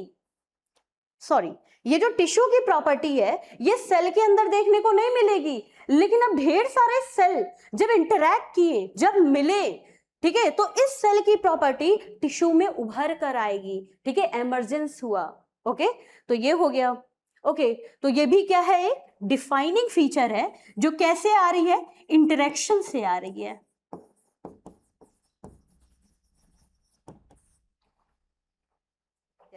तो स्टूडेंट, द लिविंग वर्ल्ड का हमने पार्ट फर्स्ट कंप्लीट कर लिया है, और आज के क्लास में हम पार्ट सेकंड देखेंगे। ठीक है, तो हमारा जो पार्ट सेकंड है वो है बायोडाइवर्सिटी, इट मींस जैव विविधता। ठीक है, ओ वेट, तो हम भिन्नताएं देखेंगे, इसके डाइवर्सिटी देखेंगे, लिविंग ऑर्गेनिज्म की, हमें पता है, हमारे साइंटिस्ट ने बहुत सारे एस्टिमेट करके हमें बताया भी कि हमारे इस अर्थ पे 1.7 टू 1.8 मिलियन ऑफ स्पीसीज पाए जाते हैं। ठीक है, इतने सारी स्पीसीज हैं। तो भाई अब हम इतने सारे 1.7 टू 1.8 मिलियन स्पीसीज हैं, तो हम 1.7 टू 1.8 मिलियन ग्रुप तो बनाएंगे नहीं। ठीक है, तो होता क्या है, हम बायोडायवर्सिटी में क्या पढ़ेंगे, तो पहला तो ये समझ लो कि कितने नंबर, कितने और कितने टाइप ऑफ स्पीसीज अर्थ पर पाए जाते हैं, ये सब हम बायोडायवर्सिटी में स्टडी करेंगे। तो कितने होते हैं, 1.7 टू 1.8 मिलियन स्पीसीज। ठीक है, अब इनका क्लासिफिकेशन कैसे होगा, इनकी ग्रुपिंग कैसे होगी। तो देखो, अगर मान लो हम मार्केट से आते हैं, ठीक है, मान लो हमने शॉपिंग करके हम आए, ठीक है, तो होता क्या है कि अब जितनी भी हमने ग्रोसरी की शॉपिंग की, अब जैसे मान लो किचन वाला सामान हमने किचन में रख दिया, स्टेशनरी वाला स्टेशनरी की जगह पे रख दिया। अब समझना, अब किचन वाला सामान जो चीजें, ठीक है, किचन से मिलती है और स्टेशनरी से नहीं मिलती है, डिसिमिलर है, किचन से सिमिलर है बट स्टेशनरी से नहीं मिलती हैं, तो उन सारी चीजों को हमने किचन में रख दिया। ठीक है, तो on the basis of similarity and dissimilarity, ठीक है, हमने क्या कर दिया, हमने क्लासिफिकेशन कर दिया कि चलो ठीक है, ये इसके सिमिलर है, ये इससे मिलता जुलता है, तो हमने किचन में रख दिया। ये सारी चीजें स्टेशनरी की चीजें हैं, तो हमने स्टेशनरी की जगह पे रख दी।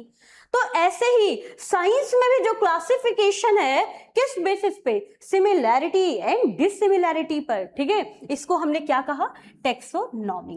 तो टेक्सोनॉमी क्या है, साइंस ऑफ क्लासिफिकेशन, किस बेस पर, सिमिलैरिटी एंड डिसिमिलैरिटी के बेस पे जो हमने साइंस में क्लासिफिकेशन किया, जो वर्गीकरण किया, ठीक है, इन स्पीसीज का 1.7 टू 1.8 मिलियन स्पीसीज का, वो क्या हो गया, वो टेक्सोनॉमी हो गया। ओके, चलिए ठीक है। अब ये जो टेक्सोनॉमी है, यहां से समझते हैं, ये जो टेक्सोनॉमी है ना, तो पहले हुआ क्या, ओल्ड टेक्सोनॉमी में, अगर हम बात करें ओल्ड टेक्सोनॉमी में, तो यहां पे क्या हुआ कि सिर्फ एक्सटर्नल फीचर को देखकर, भाई बाहरी, ठीक है, जो एक्सटर्नल फीचर है इन्हीं को देखकर क्लासिफाई कर दिया। तो ये बहुत अच्छी क्लासिफिकेशन नहीं मानी गई। ठीक है, तो ये डिस्कार्ड हो गई। तो यहां पर जो टेक्सोनॉमी रहा, यहां पे जो क्लासिफिकेशन रहा, वो सिर्फ एक्सटर्नल फीचर को देखकर किया गया। तो ये बहुत अच्छा क्लासिफिकेशन नहीं माना गया, इसलिए फिर आ गया मॉडर्न क्लासिफिकेशन। अब मॉडर्न क्लासिफिकेशन में क्या है, मॉडर्न टेक्सोनॉमी में एक्सटर्नल फीचर तो लिया ही गया, ठीक है, यहां पर एक्सटर्नल फीचर के साथ साथ इंटरनल फीचर भी लिए क्लासिफिकेशन के लिए। इस मॉडर्न क्लासिफिकेशन में, मॉडर्न टेक्सोनॉमी में सिर्फ एक्सटर्नल फीचर नहीं, अब इसके साथ इंटरनल फीचर भी लिया गया। ठीक है, इंटरनल फीचर में क्या क्या लिया गया, जैसे मान लो अब देखा गया कि उसका सेल ऑर्गेनाइजेशन क्या है। ठीक है, पहला तो उसका सेल ऑर्गेनाइजेशन देख लिया, सेकंड उसका इकोलॉजिकल रोल क्या है, और उसका डेवलपमेंट प्रोसेस क्या है, तो ये सब देखने को मिला। ये सब हमने स्टडी किया। डेस्क से याद रखना, ठीक है, कि इंटरनल फीचर, मॉडर्न टेक्सोनॉमी में हमने क्या किया, एक्सटर्नल फीचर तो लिया, इसके साथ इंटरनल फीचर भी लिया है, जैसे कि सेल ऑर्गेनाइजेशन, इसका इकोलॉजिकल रोल और डेवलपमेंट प्रोसेस, ये सब लिए। ठीक है, क्लासिफिकेशन के लिए। तो ये अच्छा क्लासिफिकेशन माना गया as compare to old taxonomy. ठीक है, अब इसके साथ स्टूडेंट सी, मैंने यही आपको बताया कि ओल्ड टेक्सोनॉमी में एक्सटर्नल फीचर केवल लिए गए और मॉडर्न टेक्सोनॉमी में एक्सटर्नल फीचर लिया गया। इंटरनल फीचर में हमने सेल स्ट्रक्चर, डेवलपमेंट प्रोसेस और इकोलॉजिकल रोल भी देखा, तब जाकर हमने कैटेगराइजेशन की स्पीसीज की। ठीक है, थर्ड आ गया, थर्ड जो टेक्सोनॉमी है, सिस्टमैटिक्स। तो इसमें क्या हुआ, तो इसमें जो है ना, यहां पे अब सिस्टमैटिक क्या है, पहला तो ये लैटिन वर्ड है। ठीक है, यहां पर अब जैसे मान लो क्लासिफिकेशन उसकी उत्पत्ति के आधार पर हुआ, इवोल्यूशन के आधार पर हुआ। अब जैसे बैक्टीरिया है, ठीक है, तो मोनेरा से प्रोटिस्टा, प्रोटिस्टा से फंगाई और फंगाई से प्लांट और प्लांट से एनिमिलिया नहीं हुए, ठीक है, प्रोटिस्टा से ही फंगाई, प्लांट और एनिमिलिया बने हैं। अब इसी तरीके से अगर हम बात करें, ठीक है, तो रेप्टाइल से बर्ड और बर्ड से मैमल्स नहीं बने, रेप्टाइल से ही बर्ड और मैमल्स दोनों बने। तो on the basis of evolutionary relationship, ठीक है, उत्पत्ति के आधार पर, ठीक है, ये जो ऑर्गेनिज्म है इनके इवोल्यूशनरी रिलेशनशिप के आधार पर, इस बेसिस पर, ठीक है, ये टेक्सोनॉमी बनी। तो इसको हम फाइलोजेनी भी कहते हैं। तो यहां पे क्या हुआ, सिस्टमैटिक अरेंजमेंट हुआ ऑर्गेनिज्म का। इस टेक्सोनॉमी में ये जो सिस्टमैटिक है, यहां पे ऑर्गेनिज्म का सिस्टमैटिक अरेंजमेंट हुआ। यहां पे जो क्लासिफिकेशन हुआ, ठीक है, वो कैसे हुआ, इवोल्यूशनरी रिलेशनशिप के बेस पर हुआ, ठीक है। तो ये जो वर्ड है ये किसने सबसे पहले यूज किया, तो कार्लस लिनियस ने इसको सबसे पहले यूज किया, ठीक है। इन्होंने एक बुक लिखी, ठीक है, जिसमें ढेर सारे इन्होंने पेड़ों का नामकरण कर रखा था, तो वहां से ये सिस्टमेटिक टर्म यूज किया। ये जो सिस्टमेटिक टर्म है ये सिस्टेमा नेचुरे से, ठीक है, यहां से आया है, ओके। क्योंकि कार्लस लिनियस ने पहली बार ये वर्ड यूज किया, ठीक है, और यहां से इस किताब से इन्होंने इस टर्म का, ठीक है, यूज किया था। ये जो सिस्टमेटिक टर्म है ये कहीं और से नहीं, इसी किताब से इन्होंने लिया, ओके। इनको हम फादर ऑफ टेक्सोनॉमी भी कहते हैं। क्या कहते हैं, फादर ऑफ टेक्सोनॉमी, ओके। तो अब देखो, चलो ठीक है, तो हमने ये तो देख लिया कि ये क्लासिफिकेशन, ये जो हमारे 1.7 टू 1.8 मिलियन स्पीसीज हैं, इनका क्लासिफिकेशन कैसे होगा, किस बेसिस पर हो गया, ठीक है। ओल्ड में कैसे हुआ कि उन्होंने एक्सटर्नल फीचर को देखा और क्लासिफाई कर दिया। भाई ये तो बहुत अच्छा क्लासिफिकेशन नहीं है, ये तो वैसा ही हो गया कि हमने एक स्कूल में, ठीक है, हमने क्या कर दिया, बॉयज अलग कर दिया, गर्ल्स अलग कर दिया। अब भाई क्लासिफिकेशन तो ये भी होगा ना कि वो किस क्लास में है, ठीक है, वो 6 का स्टूडेंट है, 7th का है या 8th का है। अब ऐसे थोड़ी ना होता है कि आपने पूरे बॉयज को एक सेक्शन में डाल दिया, पूरी गर्ल्स को एक सेक्शन में डाल दिया। तो ये बहुत अच्छा फीचर नहीं माना गया, ये बहुत अच्छा क्लासिफिकेशन नहीं माना गया। तो नेक्स्ट क्या आया, नेक्स्ट आया हमारा मॉडर्न टेक्सोनॉमी, जहां पे हमने एक्सटर्नल फीचर तो देखा, इसके साथ साथ इंटरनल फीचर भी देखा कि सेल का स्ट्रक्चर कैसा है, वो प्रोकैरियोट है, यूकैरियोट है, यूनिसेलुलर है, मल्टीसेलुलर है, कैसा है। और सिर्फ इतना ही नहीं, उसके बाद हमने उसका डेवलपमेंट प्रोसेस भी देखा, उसका इकोलॉजी में क्या रोल है, इकोलॉजिकल रोल भी देखा। तो ये मॉडर्न टेक्सोनॉमी में हमने देखा, ठीक है। और अच्छे क्लासिफिकेशन के लिए और अच्छे टेक्सोनॉमी के लिए हमने फिर सिस्टमेटिक टेक्सोनॉमी का यूज किया। यहां पर हमने जितने भी ऑर्गेनिज्म है रिवोल्यूशनरी एवोल्यूशनरी रिलेशनशिप के बेसिस पर इनको कैटेगराइज कर दिया। इट मींस इनके उत्पत्ति के आधार पर कि इनका इवोल्यूशन कैसे हुआ, इस बेसिस पर हमने यहाँ पे ऑर्गेनिज्म को, ठीक है, यानी कि सिस्टमेटिक अरेंजमेंट से हमने क्या किया, कैटेगराइजेशन की, ओके। तो यहाँ पे ये किसने ये पहला टर्म यूज किया, कार्लस लिनियस ने। और ये जो सिस्टमेटिक टर्म है, पहला तो ये सिस्टमेटिक वर्ड ये एक लैटिन वर्ड है, ठीक है, और ये अपने बुक सिस्टेमा नेचुरे से इन्होंने ये वर्ड लिया, ओके। इनको फादर हम टेक्सोनॉमी भी कहते हैं। अब चलिए देखते हैं कि ये क्लासिफिकेशन, ये टेक्सोनॉमी, ये चीजें मतलब कैसे क्लासिफिकेशन किया गया। तो मान लो मुझे एक पौधा मिला, ऐसे समझो, पहले समझ लो कि मुझे एक पौधा मिला, ये एक प्लांट मिला मुझे। तो मैंने एक पेज लिया और उस पेज पर मैंने सब चीज लिख ली कि भाई इसका रूट क्या है, टैप रूट है, फाइब्रस रूट है, ठीक है, इसके लीव्स कैसी है, भाई रेटिकुलेट वेनेशन है, पैरेलल वेनेशन है, ये सब मेंशन कर लिया, ठीक है। तो हमने ये सारी चीजें, उसके फ्लावर कैसा है, यूनिसेक्सुअल है, बाइसेक्सुअल है, ये सारा मैंने एक पेपर पे मेंशन कर लिया। तो मैंने क्या किया, मेरा पहला स्टेप लिस्टिंग ऑफ कैरेक्टरिस्टिक था। क्या था, लिस्टिंग ऑफ कैरेक्टर। मैंने जितने भी कैरेक्टर थे उसको एक पेज पे लिस्ट कर लिया, यानी कि पहला स्टेप मेरा होना चाहिए कैरेक्टराइजेशन। क्या होगा, कैरेक्टराइजेशन, ओके। तो ये जो मेरा फर्स्ट स्टेप है ये है कैरेक्टराइजेशन, जहां पे मैंने जो भी मुझे ऑर्गेनिज्म मिला तो मैंने एक पेज लिया और वहां पे सारी चीजें उसकी मेंशन कर ली, उसके सारे कैरेक्टर नोट डाउन कर लिए कि भाई एक एक चीजें मेंशन कर लिया, लिस्ट कर लिया, ठीक है।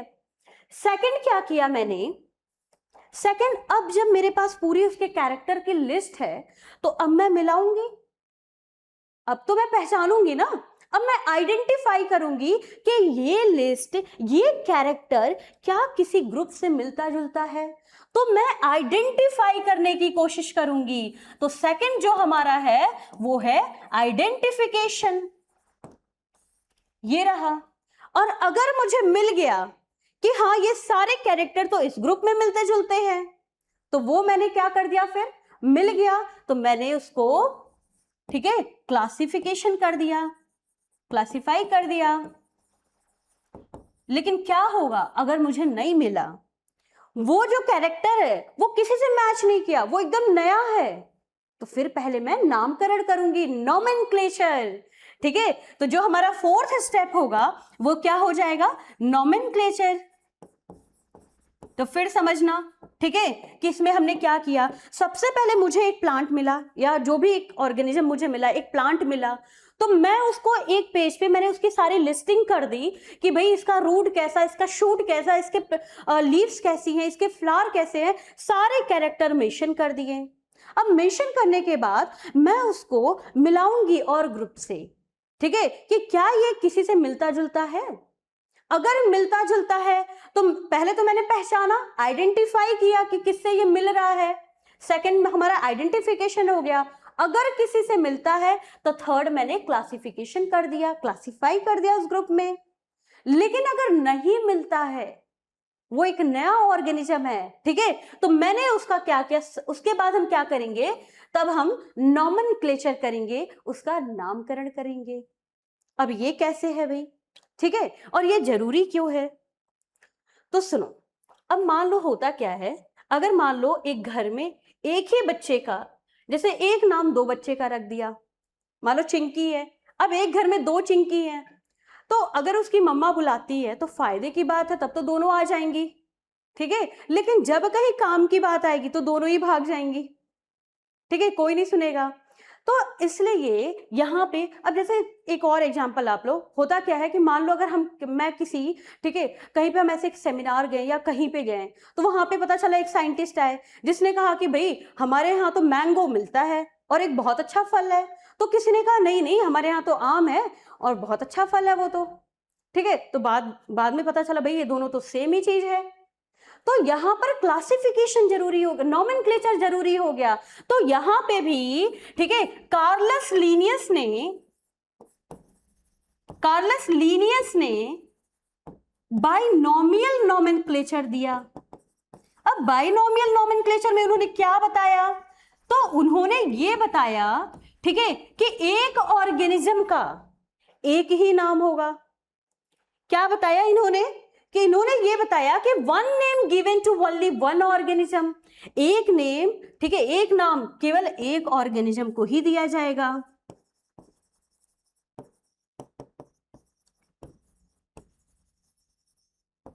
ओनली वन ऑर्गेनिज्म, ये बात किसने बताई, कार्लस लीनियस ने। ये बाइनोमियल नॉमेनक्लेचर किसने दिया, कार्लस लीनियस ने, ठीक है। एक्चुअली मैं आपको एक बात बताऊं, इनका नाम ना कार्लस लीनियस नहीं था, कार्ल वॉन लिन था। लेकिन इन्होंने कहा कि भाई मैं हर एक स्पीसीज को केवल दो वर्ड का नाम दे रहा हूं, तो खुद को तीन वर्ड का नाम कैसे दे सकता हूं। तो फिर बाद में इन्होंने चेंज करके कार्लस लीनियस रख लिया अपना नाम, ठीक है। तो सुनो, अब हम नॉमेनक्लेचर देखते हैं कि नॉमेनक्लेचर कैसे हुआ। नॉमेनक्लेचर हम एक एग्जाम्पल के थ्रू समझते हैं। जैसे मैंने एक एग्जाम्पल ले लिया, मैंजीफेरा इंडिका, ये मैंगो का साइंटिफिक नेम है, मैंजीफेरा इंडिका, ठीक है, ये है। चलो अब हम नॉमेनक्लेचर देखेंगे कि ये कैसे हो रहा है, ठीक है।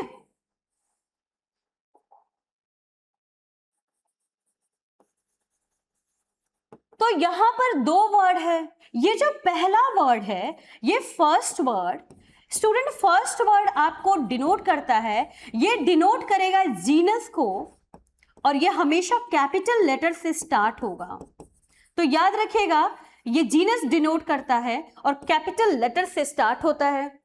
और जो सेकंड वर्ड है, ये डिनोट करेगा स्पीसीज को, जिसको हम कहेंगे स्पेसिफिक एपिथेट, ठीक है, ये डिनोट करेगा स्पीसीज को, और ये हमेशा ही स्मॉल लेटर से रिप्रेजेंट किया जाएगा।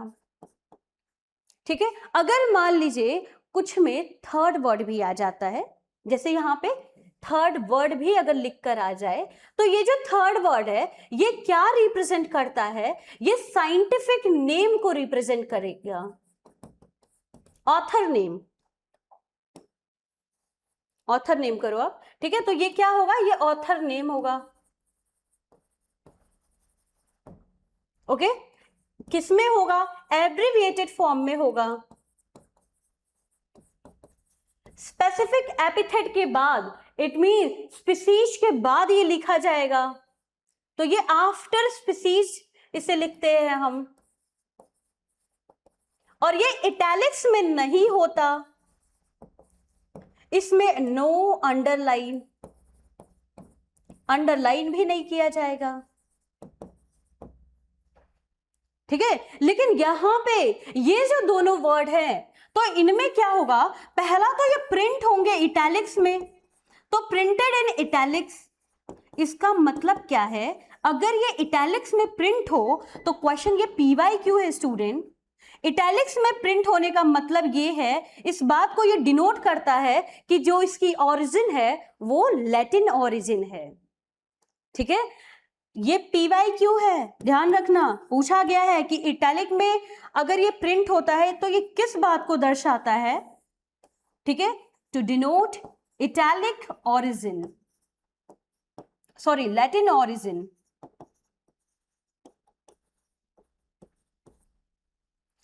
तो हमेशा अगर हम कोई साइंटिफिक नेम लिखते हैं तो प्रिंट तो इटैलिक में होगा, लेकिन मान लो कभी हमने हैंड रिटन किया, तो इफ हैंड रिटन, तो हम क्या करेंगे, सेपरेटली अंडरलाइन करेंगे। अगर मान लीजिए कि हमने हाथ से लिखा और नहीं आती हमें इटैलिक्स, तो हम क्या करेंगे, हम यहां पे सेपरेटली ऐसे अंडरलाइन करेंगे। ठीक है, तो जितना भी जो नॉमेनक्लेचर है हमारा, जो साइंटिफिक नेम है, सेपरेटली अंडरलाइन होगा। पहला वर्ड जीनस होगा, स्टार्ट होगा कैपिटल लेटर से, दूसरा वर्ड हमारा स्पीसीज होगा और स्टार्ट होगा स्मॉल लेटर से। ठीक है, ये चीजें हो गई। ओके, अभी क्या है, ये डेराइव कहां से होता, तो it is derive from Latin language. Okay, मैं यही लिख देती हूं, derived from Latin language।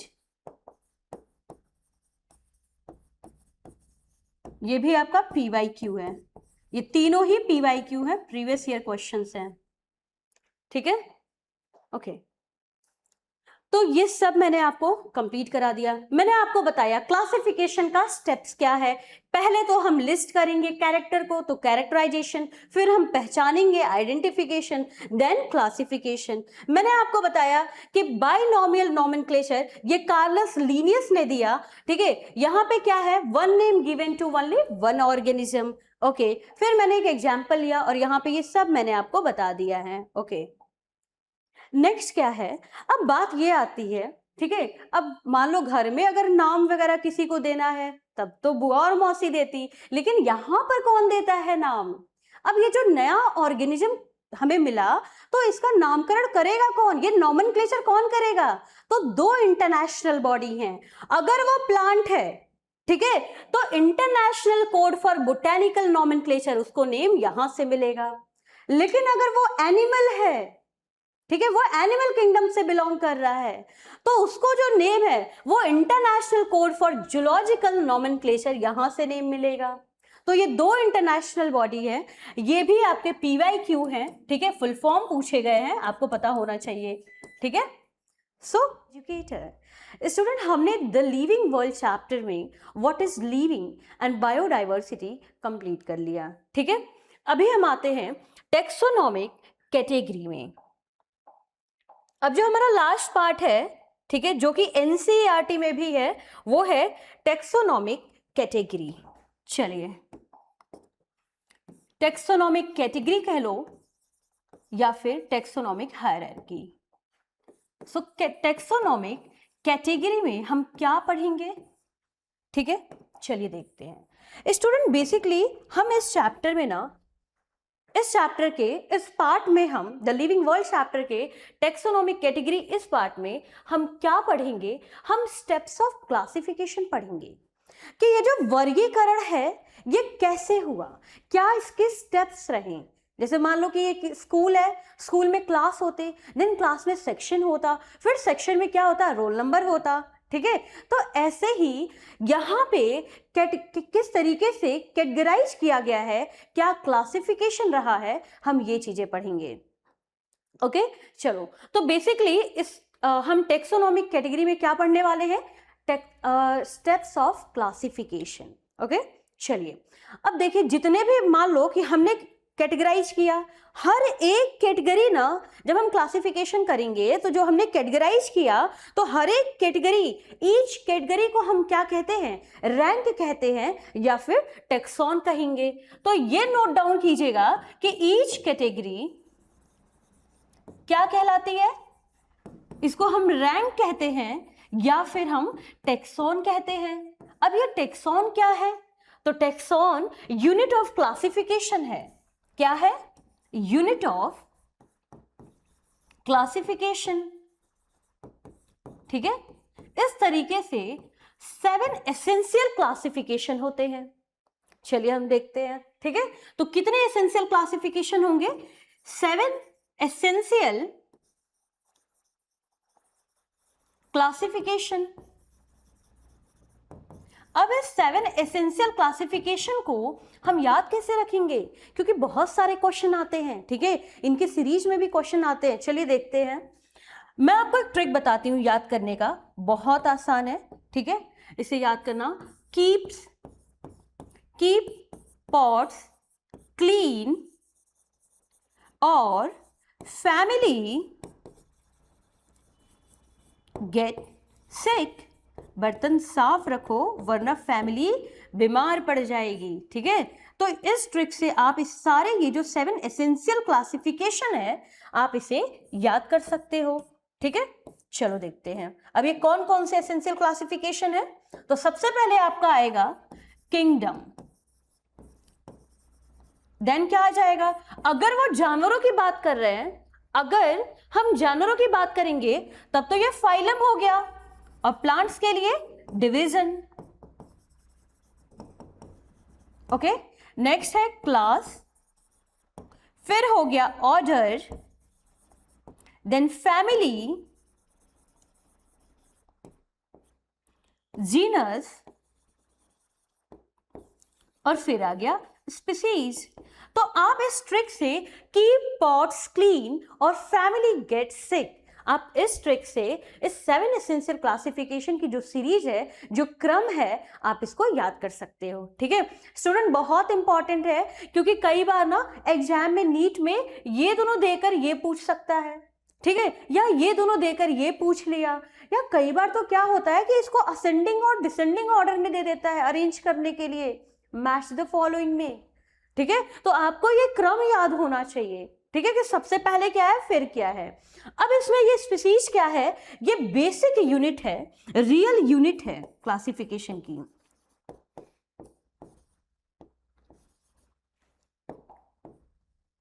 क्या है, रियल यूनिट।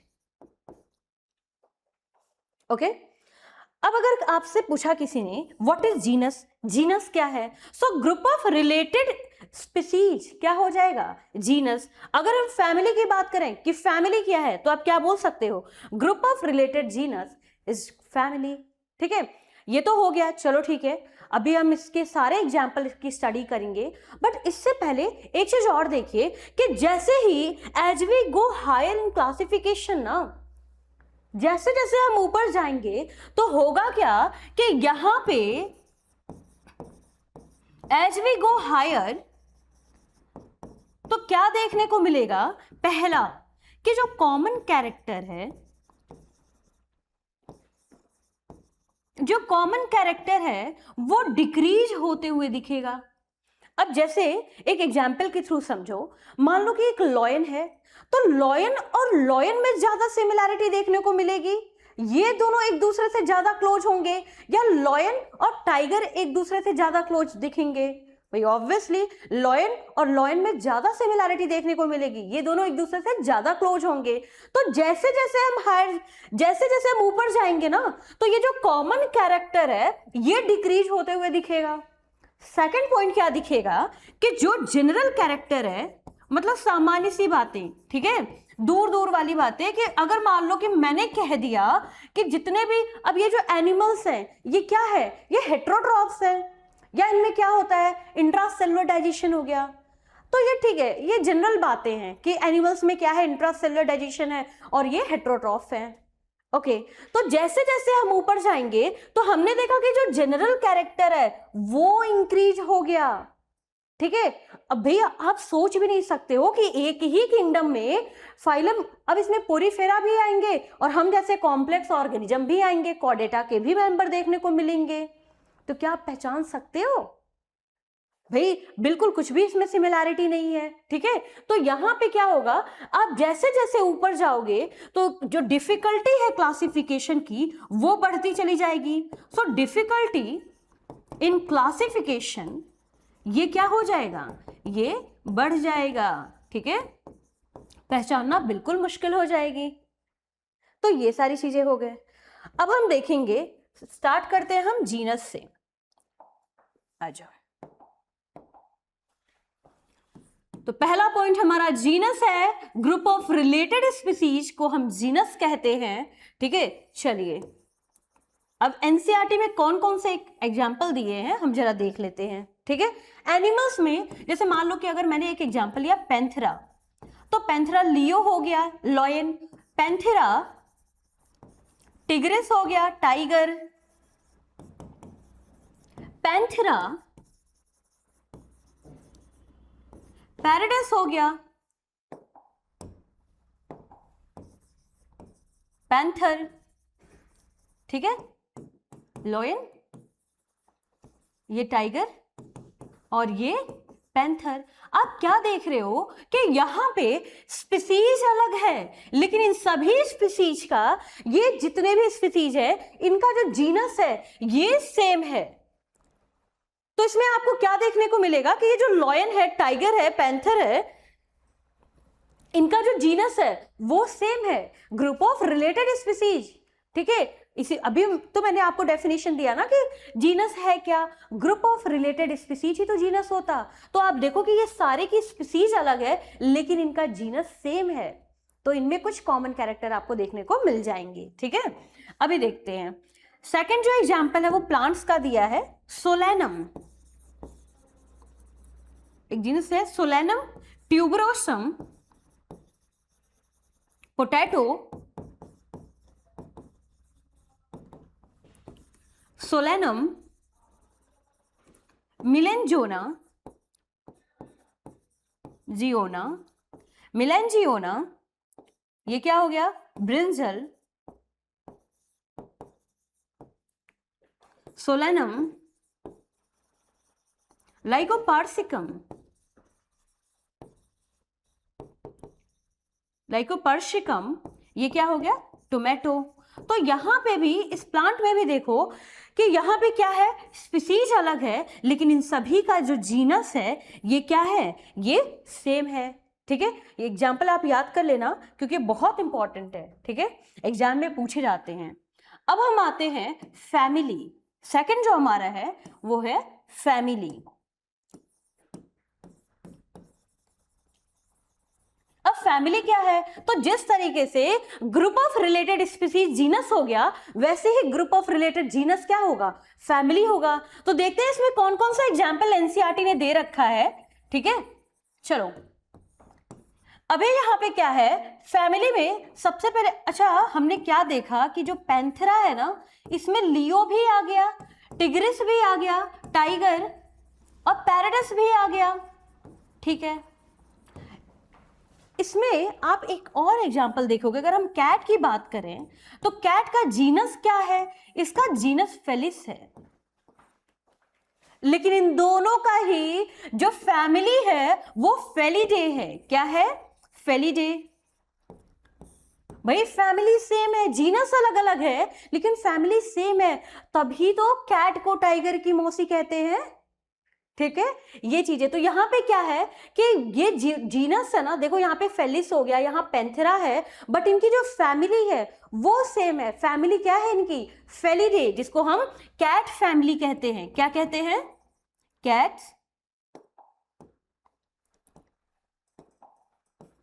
कैट फैमिली कहेंगे। और स्टूडेंट, प्लांट्स में जो एग्जांपल दे रखा है वो है सोलोनेसी,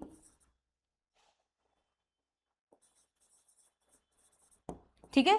इसमें क्या है, इसमें आप याद रखना DPS, Delhi public school, दतूरा, petunia और सोलोनेसी, सोलेनम, ठीक है। ये कुछ एग्जाम्पल हो गए। तो यहां पे हमने क्या देखा, फैमिली में एक तो ये फेलिडे हो गया और दूसरा सोलोनेसी प्लांट में हो गया, जिसमें आप याद रखिएगा दतूरा, पेट्यूनिया और सोलोनेम, ठीक है, सोलेनम हो गया। तो ये यहां पे क्या है, जीनस अलग है लेकिन इनकी फैमिली सेम है, ओके। अब नेक्स्ट हम आते हैं, तो हमने क्या क्या पढ़ लिया, अभी हमने ये जीनस कंप्लीट कर लिया, फैमिली भी हो गया। अब हम आते हैं ऑर्डर।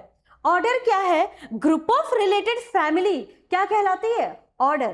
तो जो ग्रुप ऑफ रिलेटेड फैमिली है उसको हम कहेंगे ऑर्डर। चलो, थर्ड जो हमारा पॉइंट है वो है ऑर्डर।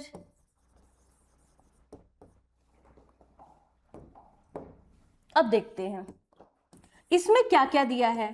तो ऑर्डर में अब इसमें कौन सा एग्जाम्पल दिया है, ये कार्निवोरा, ठीक है। इसमें कौन कौन से आएंगे, तो सबसे पहले ऑर्डर में एक चीज ध्यान दो कि यहां पे एक तो वो कैट फैमिली आ जाएगी जिसको हम क्या कह दिए,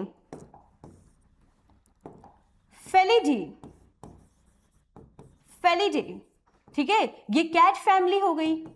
और एक ये जो डॉग फैमिली है इनको हम क्या कहते हैं, कैनिडे। तो ये दोनों ही किस ऑर्डर में आएंगे, ये कार्निवोरा में आ गए, ठीक है। ये डॉग फैमिली जिसको हम कैनिडे कहते और कैट फैमिली फेलिडे, ये दोनों ही किस ऑर्डर में आएंगे, ये दोनों ही कार्निवोरा के ऑर्डर में हैं।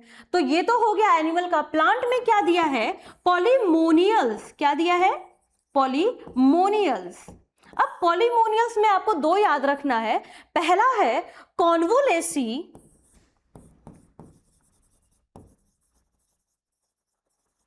और दूसरा है सोलोनेसी, ठीक है, ये दोनों आप याद रखिए, ओके। नेक्स्ट अब हम आगे, तो हमने क्या कंप्लीट कर लिया, अब हमने जीनस भी कंप्लीट कर लिया, फैमिली भी, ठीक है, ऑर्डर भी। अब आते हैं हम क्लास पर। ये क्लास क्या है, so group of related order क्या हो जाएगा, क्लास हो गया, okay.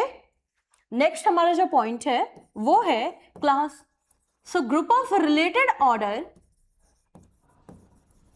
Group of related order को हम क्या कहेंगे, ये हो गया क्लास, ओके।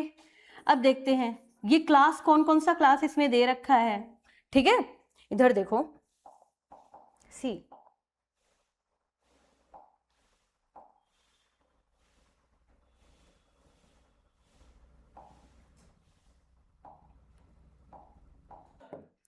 तो स्टूडेंट क्लास में क्या है, अब इसमें कौन कौन से आएंगे, तो इसमें क्लास आएगी मैमिलिया, ठीक है, वो जिसमें मैमरी ग्लैंड होती है, ठीक है। इसमें कौन कौन से आ जाएंगे, पहला तो ये कार्निवोरा एंड सेकेंड प्राइमेट्स, ठीक है, ये प्राइमेटा। अब कार्निवोरा में इसमें आपका दोनों आ जाएगा, जैसे ये देखो, इसमें आपकी कैट फैमिली भी आ जाएगी, फेलिडे, और कैनिडे डॉग फैमिली भी आ जाएगी, ठीक है, इन दोनों में मैमरी ग्लैंड होते हैं, तो इसमें ये दोनों ही आ जाएगा, ये कैट फैमिली भी और ये डॉग फैमिली भी, ठीक है। इसकी फैमिली को हम क्या कहते हैं, फेलिडे, और ये कैनिडे, इन दोनों में ही क्या है, मैमरी ग्लैंड है, ठीक है। तो ये, और प्राइमेटा में आपके कौन कौन से आ जाएंगे, मैन हो गए, ह्यूमंस, ठीक है, एप्स हो गया और मंकी, इन सब में मैमरी ग्लैंड होते हैं, ठीक है। तो ये एग्जाम्पल हो गया। तो ये कुछ एग्जाम्पल एनसीईआरटी में दिए हैं, बहुत इंपॉर्टेंट है आपके एग्जामिनेशन पॉइंट ऑफ व्यू से। नेक्स्ट हमारा है फाइलम, ठीक है। अब चलिए देखते हैं फाइलम में, so group of related class क्या हो गया, फाइलम हो गया। अब इसमें जो एग्जाम्पल दिया है वो कॉर्डेटा का दिया है। कॉर्डेटा में कौन कौन से आ जाएंगे, तो इसमें पहला आ जाएगा मैमल्स, ये मैमिलिया, ठीक है, एव्स, रेप्टाइल्स और एम्फीबिया,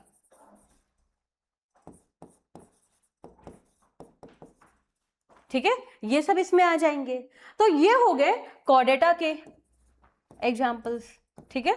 अब आ गया किंगडम। अब याद रखना स्टूडेंट, किंगडम भी जैसे अभी हमने और सारे का एक डेफिनेशन दिया कि ये जो जीनस है, so group of related species genus हो गया, जिसमें ये सब आ गए। ग्रुप ऑफ रिलेटेड, अब जो ग्रुप ऑफ रिलेटेड जीनस है वो क्या हो गया, फैमिली है। तो इसी तरीके से आपका क्या है, अभी हम लोगों ने फाइलम किया कि ग्रुप ऑफ रिलेटेड क्लास क्या हो गया, फाइलम। तो ग्रुप ऑफ रिलेटेड फाइलम भी क्या है, ग्रुप ऑफ रिलेटेड फाइलम, ये क्या हो जाएगा, अब इसको रहने दो लिखने के लिए, ये हो गया किंगडम, ठीक है। अब इसमें जितने भी हैं, जैसे फाइलम पोरीफेरा से लेकर कॉर्डेटा, ये सब इसमें आ जाएंगे, ठीक है। अब दो किंगडम, जैसे हमें पता है, अगर हम बात करें किंगडम प्लांटे, ठीक है, तो यहां पे सारे प्लांट किंगडम प्लांटे में होंगे, और किंगडम एनिमिलिया, तो इसमें क्या आ जाएगा, इसमें सारे एनिमल्स आ जाएंगे, ओके, ये हो गया। तो ये रहे कुछ एनसीईआरटी के एग्जांपल्स, ठीक है। चलो अब एक बार हम स्लाइड देख लेते हैं, देन हमारे पास क्या है कि एक ये एनसीईआरटी का ये टेबल एनसीईआरटी में दे रखा है, तो फिर हम इस पे आते हैं। उससे पहले एक बार ये स्लाइड देखो, ठीक है, जो मैंने आप लोगों के लिए प्रिपेयर की है। तो देखिए स्टूडेंट, हम लोगों ने ये टैक्सोनॉमिक कैटेगरी, टैक्सोनॉमिक हायरार्की मैंने आपको बताया कि बेसिकली इसमें हम क्या पढ़ते हैं, स्टेप्स ऑफ क्लासिफिकेशन, ठीक है। ये सारी चीजें हो गई। मैंने आपको ट्रिक भी दिया कि आप याद रखना, कीप पॉट्स क्लीन और फैमिली गेट सिक, ठीक है। किंगडम हो गया, अगर वो एनिमल है तो वहां के लिए हम फाइलम वर्ड यूज करेंगे, और प्लांट्स के लिए डिवीजन, देन क्लास आएगा, फिर ऑर्डर आएगा, फैमिली आएगी, जीनस आएगा, और फिर स्पीसीज, ठीक है। तो ये सारे, ये जो 7 एसेंशियल क्लासिफिकेशन, ये सब मैंने डिस्कस कर दिया है।